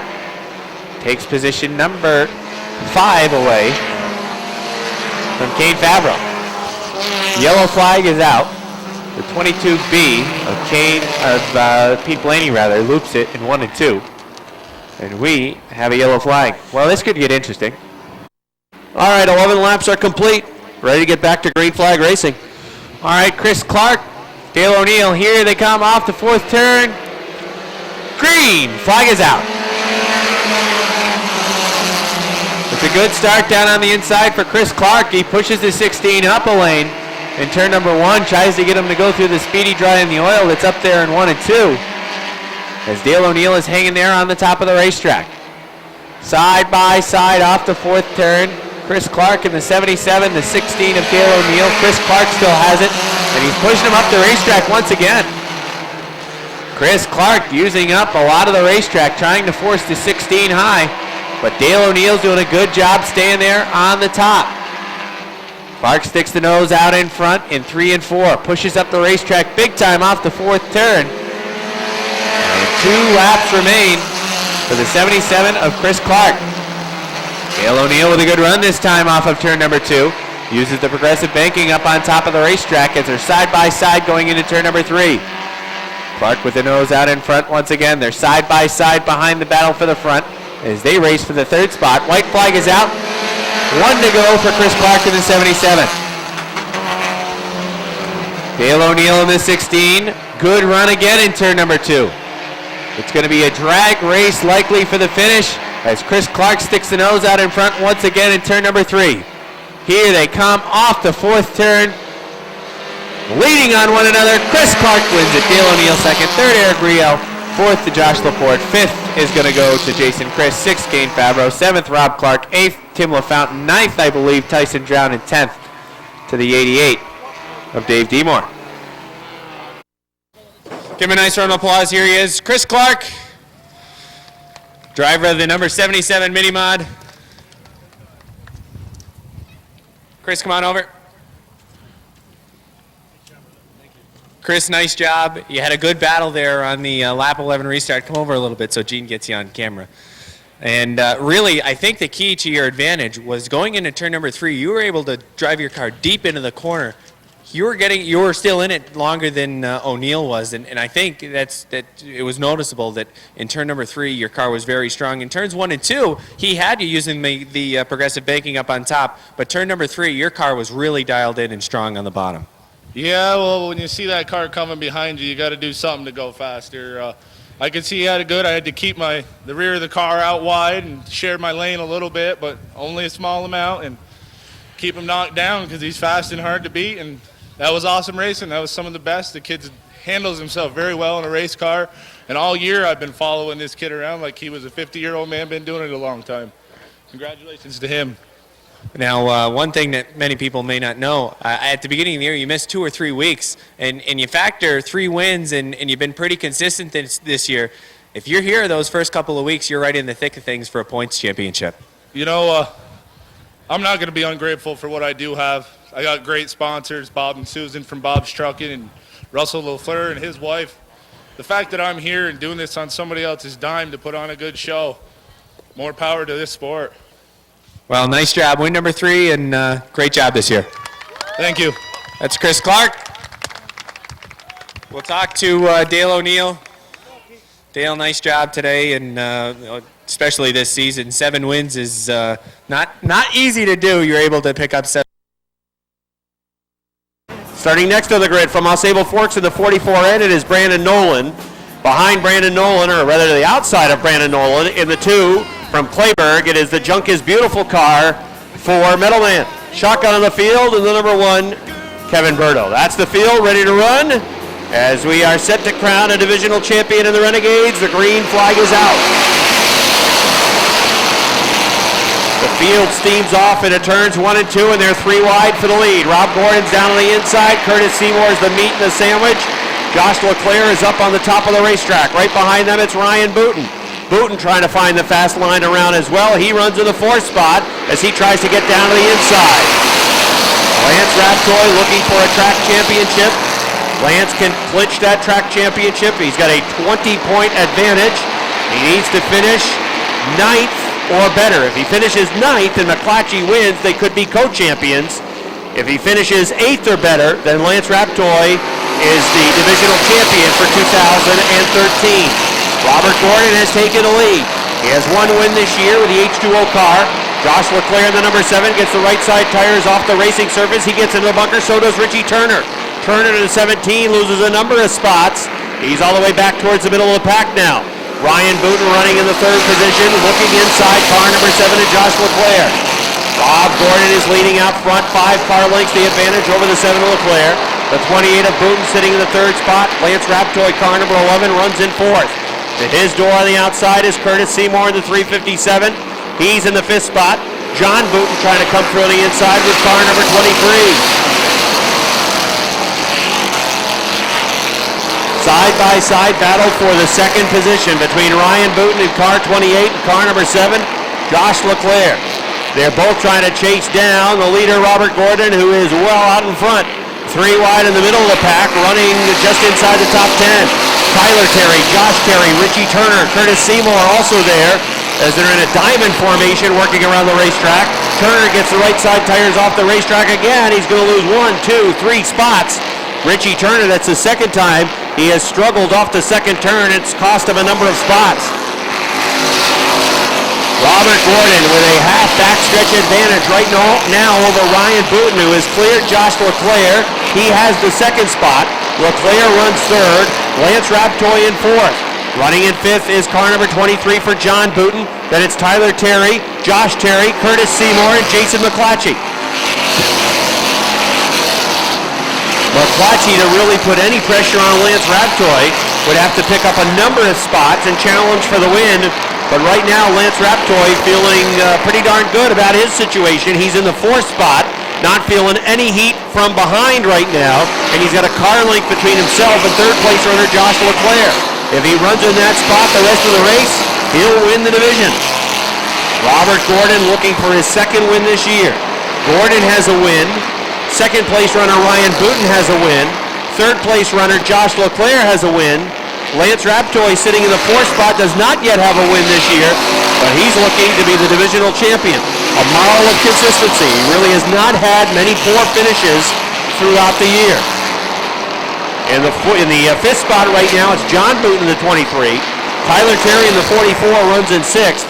Then it's Josh Terry, Jason McClatchy, and Rob Favreau rounding out the top 10. There's Lance Raptoy trying to get underneath car number 7 of Josh Leclerc, trying to make a move for the third spot. Robert Gordon continues to build the lead out front. Meanwhile, Lance Raptoy trying to get that third spot away from Josh Leclerc, who's putting up a pretty good fight on the outside. At the line, it's Lance Raptoy by about a foot. Ryan Booten in that second spot. Lance Raptoy trying to finish the pass and clear Josh Leclerc so he can work whatever line he wants to. But Leclerc is still at his door on the outside. Robert Gordon goes around the one, putting that car a lap down. Gordon has almost a full backstretch advantage now. And come along the front stretch with Gordon crossing the line, putting lap number 13 up on the board.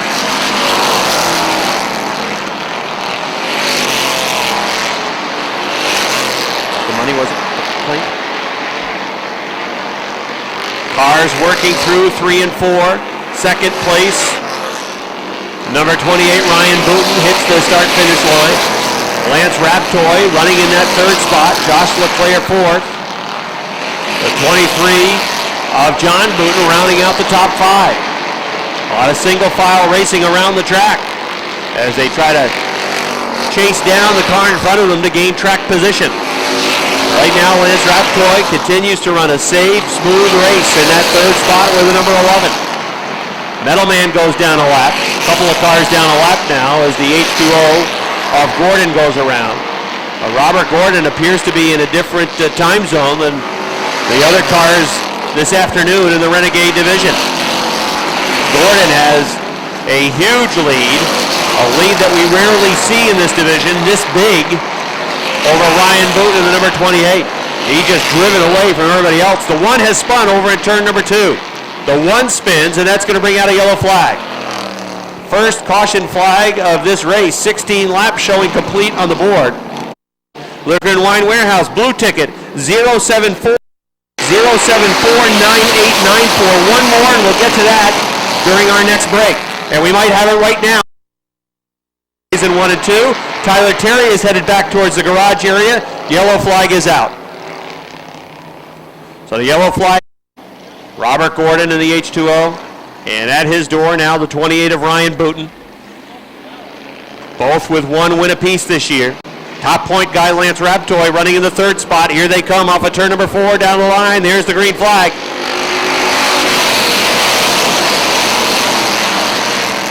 Robert Gordon on the inside tries to pull away down the backstretch. Ryan Booten tries to stick with him.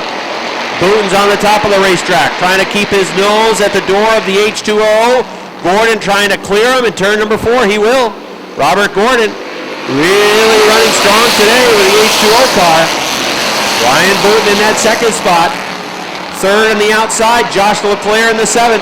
Car 11 of Lance Raptoy taking third away down the backstretch going to the third turn. 3 cars battling behind them for 5th. Richie Turner inside, John Booten in the middle. Turner trying to make room underneath. And on the outside, Josh Terry in the number 43. Josh Terry from the outside moves to the 5th spot. John Booten back to 6th. Richie Turner still trying to keep that nose underneath. He'll drive it deep into the turn. Rob Favreau right behind those guys. He is also racing for position. It is Robert Gordon out front with the H2O building the advantage. Pulling away from car 28 and Ryan Booten. Lance Raptoy in car number 11 sitting in that third spot. 5 laps to go this time by. 5 to go for Robert Gordon, who is on his way to win number 2 this year. 5 to go.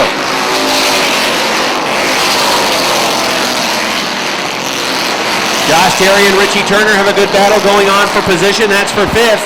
Turner's down on the inside. Josh Terry up on the top side of the track. Josh Leclerc's car number 7 got the right side tires into the bunker just a little bit. That cost him some track position in the number 7 car. Turner has 5th at the line down on the inside. Josh Terry sliding back to the 6th spot. Ryan Booten in the number 28 hanging on to 2nd. Robert Gordon has set sail. The H2O way out in front.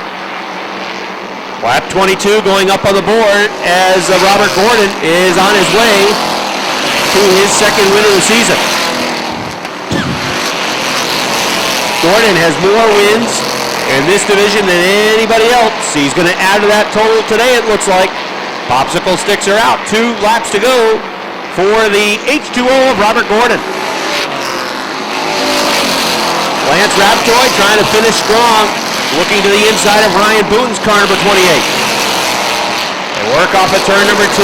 Lance has the nose just underneath that 28 car, down the backstretch into 3 and 4.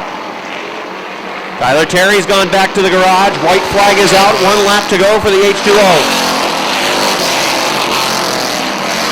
Lance Raptoy trying to dig to the inside to grab that 2nd spot away from the 28, but not quite.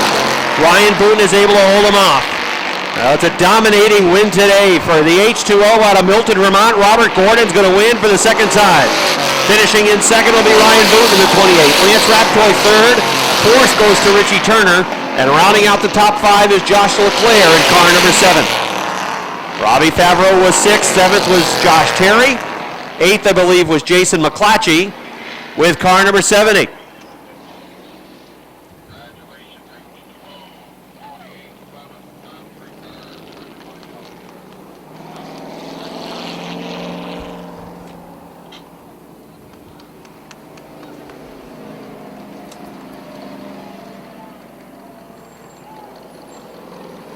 This car.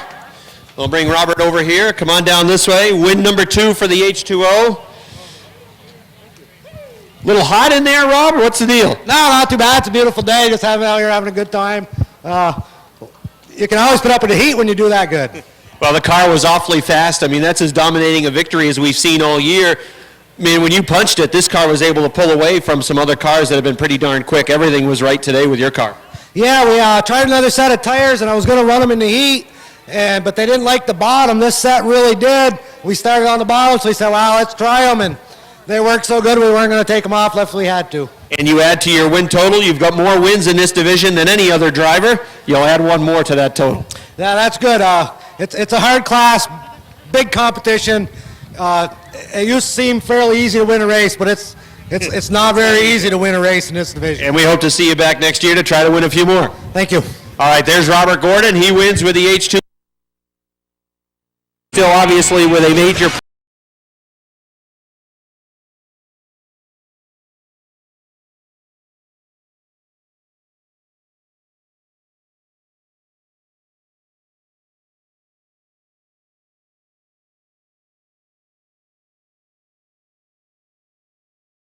Watts. They had to keep the line straight, working that 4 wide. Nice job up in turn number 1. Craig is his dad, Mike Riel, in the 02. Then it is Andy Haywood in the 80 machine. Ryan McClenn is in car number 14. Jason Durgan in the number 17. Jim Introne making his final start in the number 9. And at the back of the pack in the other Mueller car, that is Chris Vernold. Vernold starts at the back of the pack in the other number 19. 100 laps of distance. Green flag is out. Green flag flies in the field, works through turns 1 and 2. Got to save some tires, and you got to have a car at the end of the race that you can call on. These longer distance events are really events that often play right into the hands of Todd Stone. Stone is a master at preserving tires and making sure he has something that works when he goes to the whip late in the race if he needs to. Out front, Andy Linneman in the number 3 machine to lead lap number 2. Roger Labreche runs in 2nd. Chris Cahill is 3rd. 4th, it is Mike Wells trying to take that spot away. is the number 25 of Max Vienne.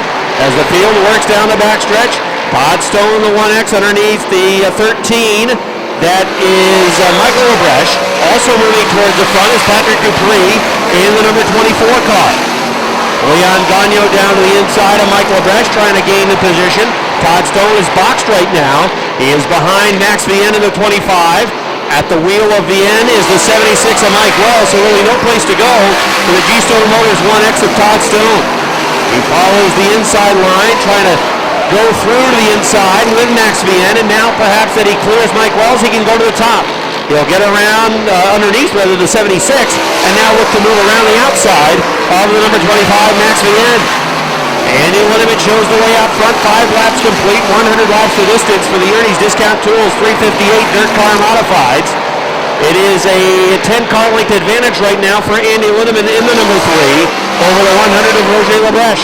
Chris K.A. running third with the 18. Going to the 4th spot on the outside, Todd Stone with the G-Stone Motors 1X. He'll go around the 25 of Max Vienne into turn number 3. He has the 4th spot. Ryan McClellan is off the pace. Chris Vernold is also off the pace. Looks like those two cars are headed back towards the garage area. They will both head back to the pits.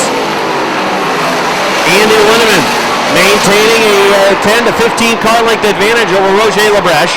Third, Chris K.A. Todd Stone has now moved to the 4th spot. Let's see how long it takes him to chase down Chris K.A. as we approach lap number 10, lap 8 going up on the board with lap times pretty quick out front. Andy Linneman doing a nice job with the 3 machine. The 2nd spot, Lebrecht in the 100. K.A. in the 18 continues to work in that 3rd position. 4th in the 1X, Todd Stone, and he is quickly chasing down the 18 of K.A. Max Vienne in the 25 running at 5th. The 24 Patrick Dupree is 6th. 7th is Leon Gagnon. 8th is Jesse Mueller. Running in 9th is Mike Wells. And rounding out the top 10 is Michael Lebrecht. 11th is the CO2 of Craig Riel. 12th is George Foley in the 34. 13th is Mike Riel. 14th is the double nickel from Matt Woodruff. 15th is Andy Hayward. 16th is Jason Durgan. 17th, Jim Introne in the Gibson Hardware number 9.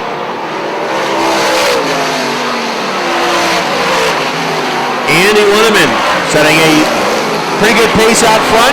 I'm not sure some of these drivers really aren't pushing the car. I think Todd Stone's just taking it easy. We're only 11 laps in, and again, you have to make sure that you have a car to go to if you want to whip it late in the race. And Todd Stone is pretty good at managing his race car. He's sitting in 4th, and I think he's just playing it easy. He's running behind Chris K.A., who he chased down in about 3 laps.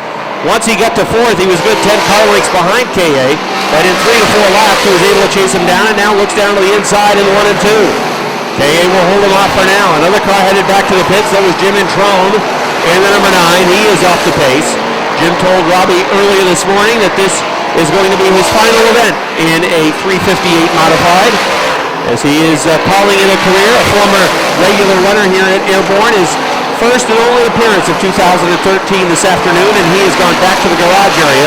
The Granville, New York driver perhaps calling it a day. We'll have to see if he comes back out later on.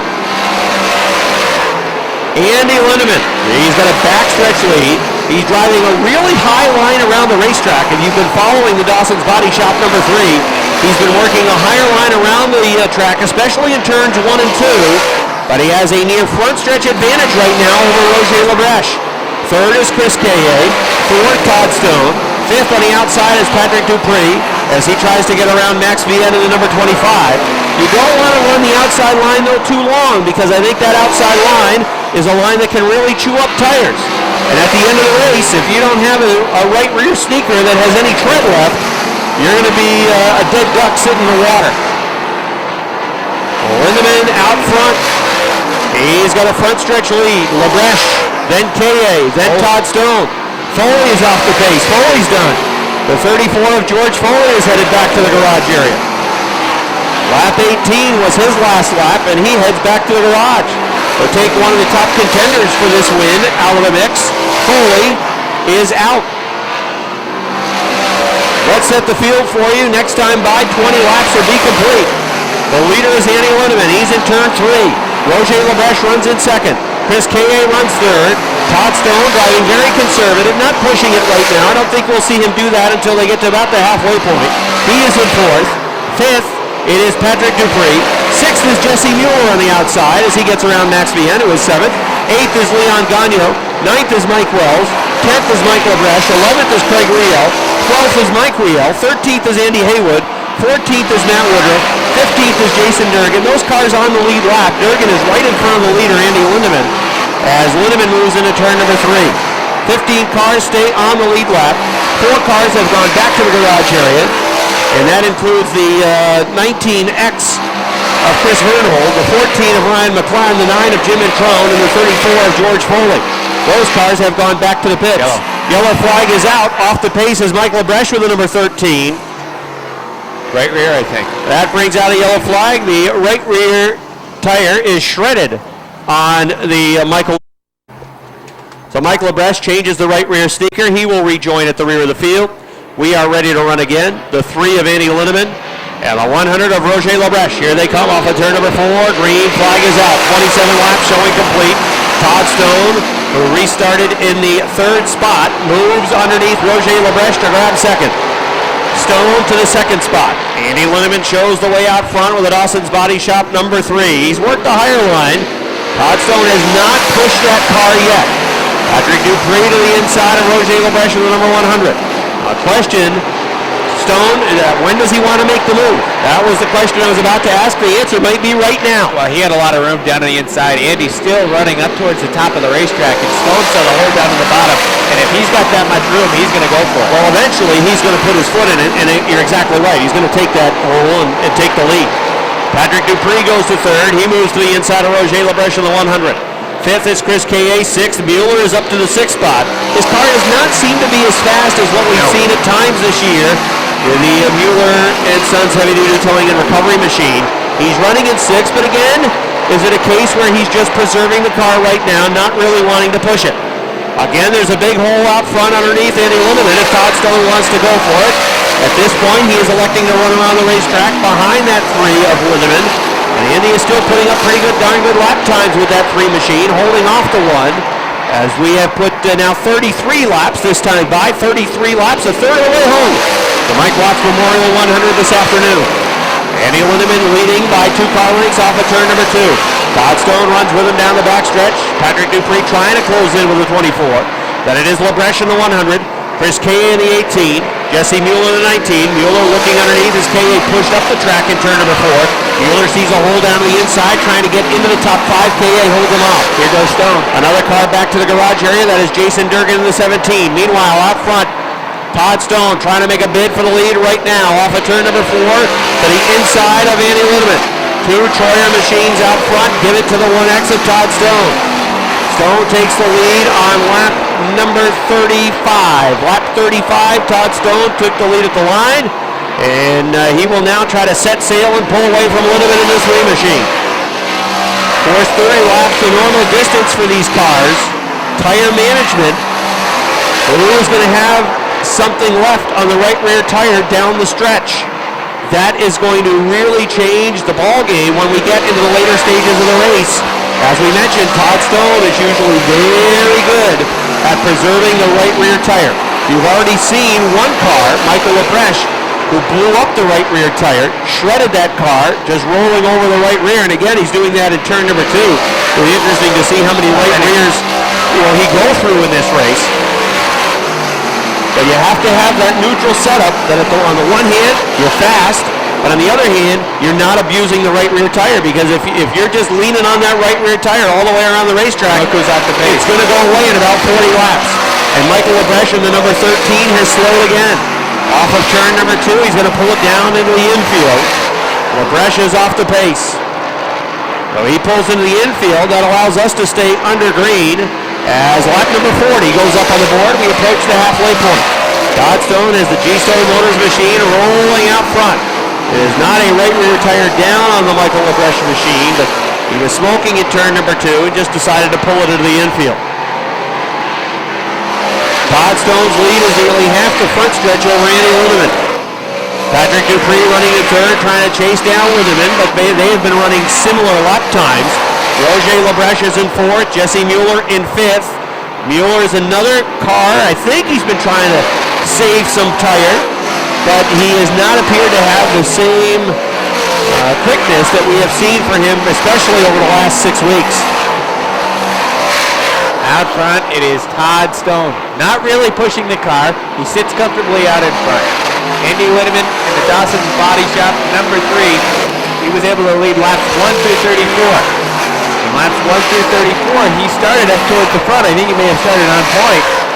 And Andy Lindemann really didn't have to push the car either, but Todd Stone had room down on the inside as Lindemann was still running a line up towards the top of the racetrack in the second groove, especially along the backstretch in turns 3 and 4. In turns 1 and 2, Lindemann kind of goes down to lane number 1 just ever so slightly in an attempt to dive in the corner, but Lindemann is running up towards the second groove in turns 3 and 4.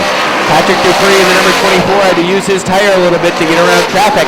I don't know what Pat has done to save that car. He's pushing a little bit in turn number 2, but here comes Jesse Mueller in the 19. Jesse looks underneath the 100 of Roger Labeche. There's Mueller down on the inside in the 19. Perhaps he was saving tire as he says it's time to go down on the inside of the Mueller and Sons number 19. Here goes Jesse Mueller, wheel to wheel down the backstretch into turn number 3, and Jesse Mueller takes over the 4th spot. So Todd Stone continues to show the way.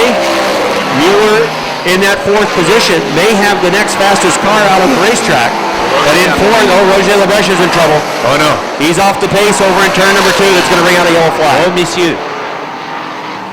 Numéro 5 for Roger Labeche. Slows off of turn number 2, rear of the field. Here comes Todd Stone off of turn number 4. Green flag is back out. Andy Linneman looks down to the inside in 1 and 2. And Todd Stone drives away off the second turn down the backstretch. Keep an eye on Mueller. Let's see if he does have a card to play. He has not been at the typical speed that we have seen from that team, although he takes third away from Patrick Dupree. Dupree pushed high off of turn number 4. That 24 car not handling. Away. So he is back to the 4th spot. Mueller gets a piece of the bunker, slid the right side tires off. He's running into 3rd position. Dupree, really smoking now on that right rear. I think he's going to be the next guy that may run into some trouble. He was back to the 4th position. Oh yeah. Chris Kaye is running in 5th, and Patton is sliding back. Big time turn number 2. He's falling off. The leader out front, Todd Stone. Andy Linneman runs in 2nd. Jesse Mueller running in 3rd. Mueller, I think, is the only car that might have a shot at Todd Stone. Dupree continues to light up the right rear tire.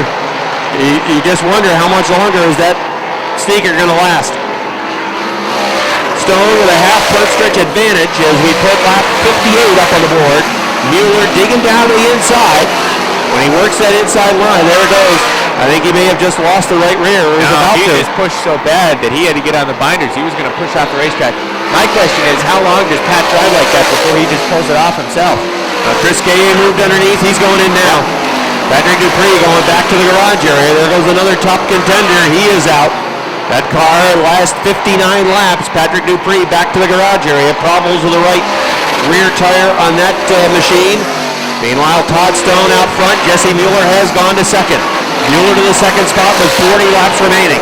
Andy Linneman runs in 3rd. 4th is Chris Kaye. 5th is Max Vienne. Running in 6th now, Leon Gagnon. 7th is Mike Wells. 8th is Andy Haywood. 9th is Craig Riel. Rounding out the top 10 is Matt Woodruff with a Liquor and Wine Warehouse double nickel. 11th is Mike Riel, and rounding out the top 12, the last car on the lead lap, Roger Labeche with a number 100. 12 cars on the racetrack. All of them are on the lead lap. Todd Stone leading by half the front stretch over Jesse Mueller. Let's watch the advantage that Stone has with 38 laps remaining. It'll be 37 laps to go. This time by for Stone, who has a half front stretch lead over the 19. Lindemann in the 3, fading away from that 19 car. Chris Kaye, who's run a heck of a race, he's sitting 4th. Max Vienne running inside the top 5. We thought that he might have some right rear tire trouble, but so far it's holding up. Although he is really working hard on that right rear tire. Turns 1 and 2, Max is really turning over on that right rear tire, especially off of turn number 2. Rolling over on that right rear tire. Todd Stone is well out in front, but Jesse Mueller is cutting into the lead a little bit. Mueller has closed the gap. Andy Haywood and Mike Wells battling for position. The 80 machine gains a spot. Haywood is able to work past the 76 of Mike Wells. 7th position. That was a battle for 7th. 66 goes up on the board. 2/3 of the way home for Todd Stone, the G-Stone Motors 1X. Jesse Mueller in car number 19. He's pushing it now. Mueller's getting after it. He's trying to chase him down. Be interesting if there were another caution flag. Mueller would be right on the back bumper for the restart. Be interesting to see if Mueller could hang with Todd Stone because he is getting after it. Only problem is he's got to use the right rear to do it. He does. He's chasing him down slightly. And again, Todd Stone in that 1X still in no position to have to push it. Todd is, I guarantee you that Todd is not pushing that car to the max that it has. Todd is saving it for the end in case there is somebody that can get there on the back bumper. And if there is somebody that's going to get there on the back bumper today, it's going to be the 19 of Jesse Mueller. Mueller cutting into the deficit as he's racing and running that number 19 car hard as they run single file pretty much all the way around the racetrack. One battle that's sort of heating up is the battle between Max Bien and the 4 of Leon Gagno. Gagno, normally a guy who conserves the tire really well, but Gagno's car just not up to pace today. The Eggerfield Ford Riley Ford, number 4, a little bit off the pace today. Todd Stone has gone around Roger Lebreche in the 100. Lebreche is running in 12th. That puts him a lap down. 11 cars on the lead lap now. The 11th place runner is Mike Riel in the 02. He would be the next car to go down a lap. Todd Stone works off of turn number 2. Mueller is going to move underneath Roger Lebreche. Lebreche, that's going to take away a lot of momentum from Mueller. Mueller just got bogged down behind the 100. He did not want to go to the top of the racetrack. Tried to stay down low to the inside. That's going to cost him a ton of track position. Absolutely. Mueller had really taken a bite out of the advantage of Todd Stone, but that bite just got thrown away. Really unfortunate for Jesse Mueller in the 19. Gets snookered behind Roger Lebreche in number 100. Looks down to the inside, going around in turn number 3. Has to get on the binders. Roger does a nice job holding his line down on the bottom. Roger's where he's supposed to be. Jesse just anticipated getting on the back bumper quickly, having moved down to the inside, but that didn't happen. He had to bring the car up to the top of the racetrack after getting on the binders and wasting time through 3 and 4. 11th place runner Mike Riel, the next car that may go down a lap, as there is a battle on the racetrack for the 5th spot. Max Bien trying to hang on to 5th. Leon Gagno trying to grab it on the outside.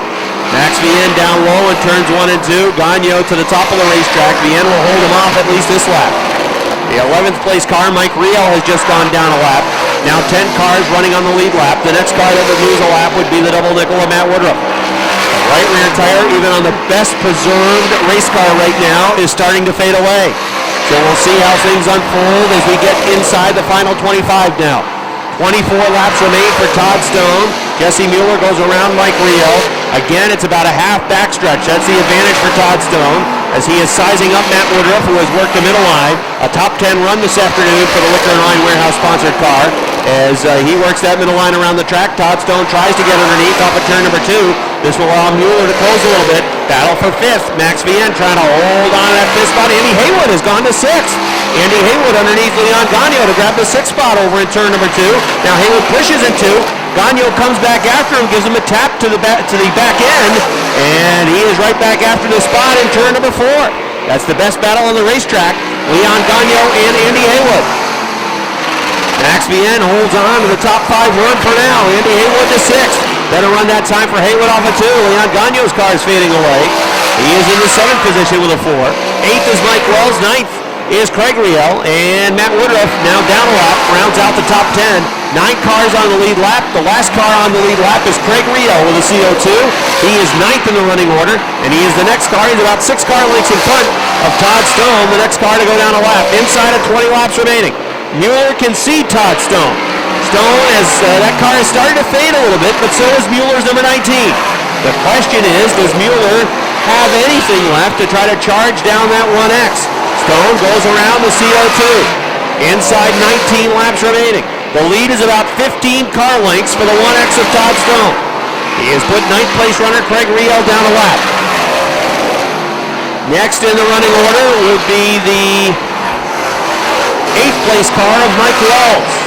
By the way, Max Bien starting to fade. That 25, that right rear tire is in trouble. You can almost see the air coming out of that car. Andy Haywood has moved into the 5th spot, and Max Bien is back to 6th, but Leon Gagno is about to put him back to 7th. Leon Gagno's car had nothing left when he tried to challenge up on top of the racetrack. The right rear tire is really struggling on Gagno's car, but you can tell Max Vienne's tire is going away because Leon Gagno is now able to get around the outside of him. Earlier, Leon Gagno took that car to the outside trying to see what he had. Didn't have anything for him. They call me crazy, but I think Mueller is starting to reel him in just a little bit. I think it's down to about 10 car lengths. It was up to 15 as lap number 80, I can't quite say, 85 is up on the board. Stone goes underneath Mike Wells. That puts him down a lap. Now just 7 cars on the lead lap. Jesse Mueller trying to close into 3 and 4. Again, what is left on the right rear tire? That's the question. Todd Stone, Jesse Mueller. Who's got more left on the right rear? Mueller moves underneath Mike Wells. It was a heck of an easier pass for Mueller on Wells than it was for Todd Stone. Max Vienne will be the next car in line to go down a lap. You can see how Todd Stone is having to get off the gas now. The car not responding when he gets to jump on it off of the turn or perhaps entering the turn, but Mueller has close to 8 car lengths in the middle of the backstretch as Todd Stone looks to make a move on Max Vienne in the number 25. Laps are starting to wind down. Lap 88 just went up on the board. 12 laps to go. Yellow flag is out for Matt Woodruff. Matt Woodruff brings out a caution flag and maybe exactly what Jesse Mueller was looking for, who had closed to within 8 car lengths. Right rear tire is down on Matt Woodruff's 55. He was running in 10th. And that is a slow leaker right rear because it's not shredded off. Caution laps will not count now inside the final 25. The final 25 must be green flag laps. The lap cars will head to the tail. Oh, you mentioned there was a lucky dog, right? There's a easy pass, and that would be Max Vienne. Yes. So Max Vienne stays on the lead lap, and he's probably going to go get a sneaker. That's a good idea. Todd Stone in the 1X shows the way. Jesse Mueller in the 19 runs in the second spot. We could have a good one now. 87 showing complete. 13 laps remain. Mueller's car has been just a tick quicker down the stretch. Who has something left in that right rear sneaker? At the same time, you wonder if perhaps Todd Stone was playing possum, saving that right rear, looking up at the scoreboard, seeing that Jesse Mueller was coming. A number of things we know Todd Stone knows. He's got a number of tricks up his sleeve. He's been racing for a long time, and usually when it comes down to crunch time in the final laps, Todd Stone's the man with it. He's got plenty left in that right rear on normal occasions, but does he have it left today? Jesse Mueller cutting down the deficit, and it's certainly going to be interesting how this one will shake out. Couple of calls, one going out to Chris K.A. with the number 18. Chris K.A. running in 4th. Heck of a run for that low buck campaigner in the number 18 car. Nice job by the Morris Forks driver. And how about Andy Haywood? Andy Haywood into the top 5 with a Gayosa Wine and Spirits Roto-Rooter sponsored number 80.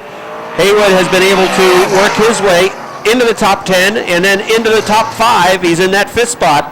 We've seen other cars start to fade, but Haywood's car has been able to maintain somewhat, and it's allowed him to work into a 5th place position. Mike Riel is taking the 0-2 back to the garage area. Yellow flag stays out.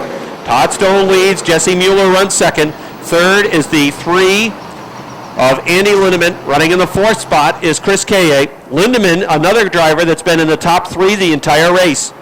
Led much of the early going of the event, and in the top 3 all race long. Max Vienne coming back out, likely changed the right rear tire. Max is a car that has been in the top 7 the entire race, although his car certainly was fading, and that yellow flag may have been a godsend for the number 25. Lucky dog, and that allows him to go into the pits, change a right rear sneaker without losing a lap. So again, the top 5, Stone leads, Mueller 2nd, 3rd Lindemann, 4th K.A., 5th Haywood. 6th is Gagno. 7th would be Mike Wells. 8th, Craig Riel. And 9th, Roger Labreche with a 100. The 25 of Max Vienne headed back to the pits. So perhaps something else amiss with his machine. Matt Woodruff's 55 trying to get back out here on the racetrack. He had the right rear tire down with that double nickel. They're trying to get him back out on track. The 25 has come to a halt on the entrance ramp going back to pit road. So he will need a push to get him back to his pit. Now he gets it rolling again as Max The Racing Baker from Saint-Nazaire, Quebec takes his car back to his pit stall. Mike Riel rejoining with the 02 car.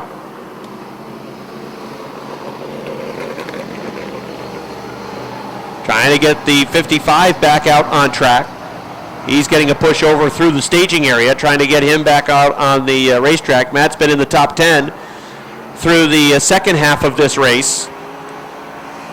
He is 1 lap down. What other cars are down a lap? 100, Roger Labrèche. 02, Mike Riel. 55, Matt Woodruff. CO2, Craig Riel. 76, Mike Wells. Max Vian still on the lead lap. If he gets back out. Easy pass. Yep. Yellow flag is out. Last lap, last courtesy lap for the 25 of Max Vian. All right, so let's see how it plays out. Stone has won 6 times this year. Mueller has won 3 times. I thought both were in conservation mode the first 50 laps. Mueller especially has had to go to the whip to try to chase down Stone. Now he's right behind him on the restart. But he has to hit this restart perfectly because Todd Stone, it's a single file restart. Stone is going to be able to punch his ticket whenever he wants to. Mueller has to hit it right with him. Well, let's see if Mueller can make something happen in the final 13 laps. Todd Stone looking for win number 7. Mueller looking for win number 4. Single file on the restart. Vian rejoins at the back of the pack. Here they come off of turn number 4. Green flag is out. Mueller bobbles in 2. Lindemann almost got underneath him. That allows Todd Stone to get away to a 4-car length advantage. Lindemann running in the 3rd spot. Chris K.A. in 4th. Mike Wells backing up a little bit with a 76 as Craig Riel was right behind him. Todd Stone, the G-Stone Motors 1X pulling away down the backstretch. He's got it back out to about a 6-car length advantage over Jesse Mueller. I thought Mueller would be able to hang with him, but that does not appear to be the case. Lap 89 goes up on the board, 10 laps to go, next time by for Todd Stone. The 2012-2013 Airborne Speedway track champion looking to end the season with an exclamation point. Here he comes with 10 to go. Jesse Mueller with the number 19 running in the 2nd spot. Losing position lap by lap now.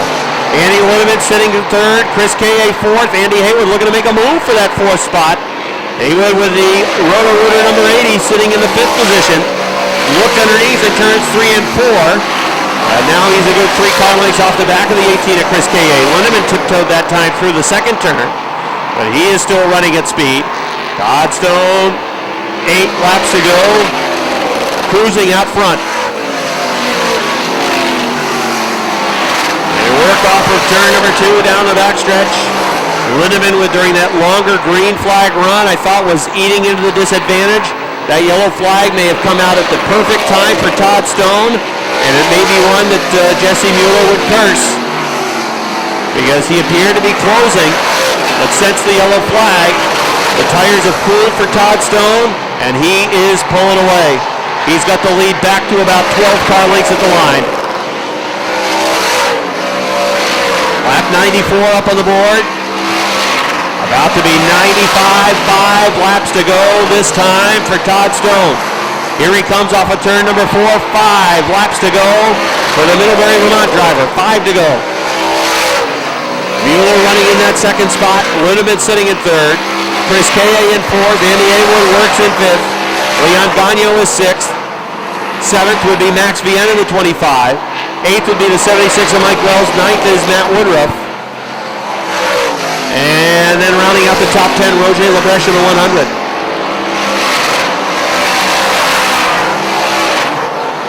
Here comes your leader off of turn number 4.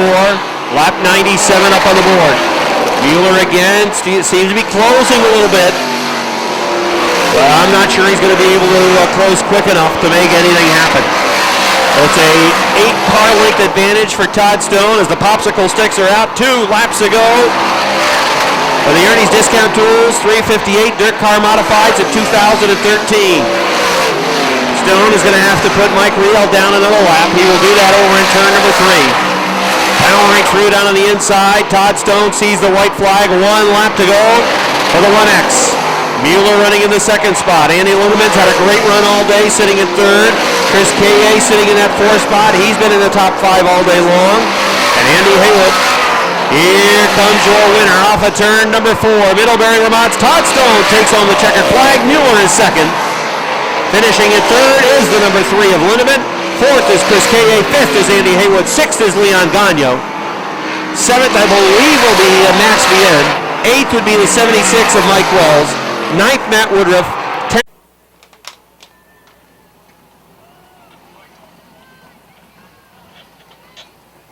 Todd pulls the G-Stone Motors 1X into victory lane.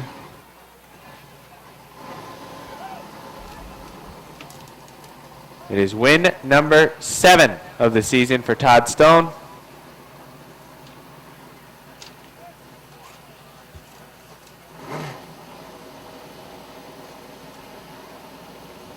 He wins the Mike Watts Memorial 100 here this weekend at Airborne Speedway. Jesse Mueller's out of his car. How about a nice round of applause for Jesse Mueller? Second today. And then here comes Andy Lindemann in his Dawson's Body Shop. Number 3.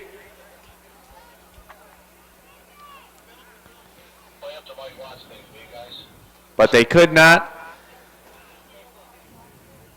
catch Todd Stone in the 1X. Todd wins the Mike Watts Memorial 100 race. A race in memory of a great friend and supporter of the Airborne Speedway, track photographer for a number of years, Mike Watts. We'll go downstairs to Rob Knowles, who's standing by, waiting to talk to 7-time winner Todd Stone. All right, Todd's about to hop out of this machine. Win number 7.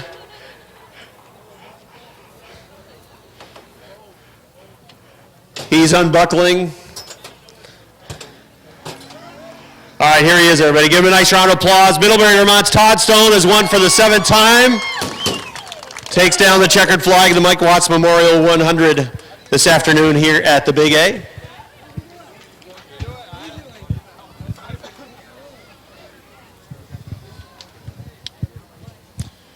Well, I think you put an exclamation point on the season this afternoon. I thought you played it really methodical at the beginning stages of the race. Talk about what the game plan was and what you experienced in the car. You know, I just wanted to get laps underneath my belt before I took a charge at it, and if I could get a pass, I'd take a pass, and work my way to the front if I could, and then try to be consistent out front and run every lap, keep the tires underneath me, not slide the car. And, at the end, the car was pretty loose. Yeah. But, I just slowed up and got all front brake in the car, and, it held off. One of the things that we talked about during the race is you got to find that setup where, on the one hand, you're preserving the tires, but at the same time, you want to have something fast underneath you because there is such competition with some of the teams that are here. So you got to find that right setup, and then at the same time, find the right driving combination and the style that you want to utilize. Talk about your style during the race. Again, it sounds like that you wanted to make sure you had something left if you wanted to go to the whip down the stretch. Yeah, I used to ACT race a lot. I used to do a lot of 100-lap, 150-lap, 200-lap races, and, you had to kind of sit down and cool your jets a little bit, and then pick them off as you can. Don't get in an accident, and just save your car because nobody wins it on the first lap. So you have to save your car, and hopefully you have something at the end. This has been a pretty darn good year for you. It's been an awesome year. I've been racing 25 years. We have won 9 features at Devil's Bowl, and now this is our 7th feature, I believe, here. That's the most features I've ever won, but it's not just me, it's my team. I don't just race for myself. I have a great team. My dad allows me to be able to race, and without my team supporting me week after week and my family, we would not be sitting in victory lane. Congratulations, Todd, on a great year. Nice job. And I want to say thank you for the Mike Watts Memorial. It's an honor to win that. He was a personal friend of mine. He was a real good guy. All right, there's Todd Stone, everybody. He has won for the 7th time this year. We'll talk to Jesse Mueller next. I thought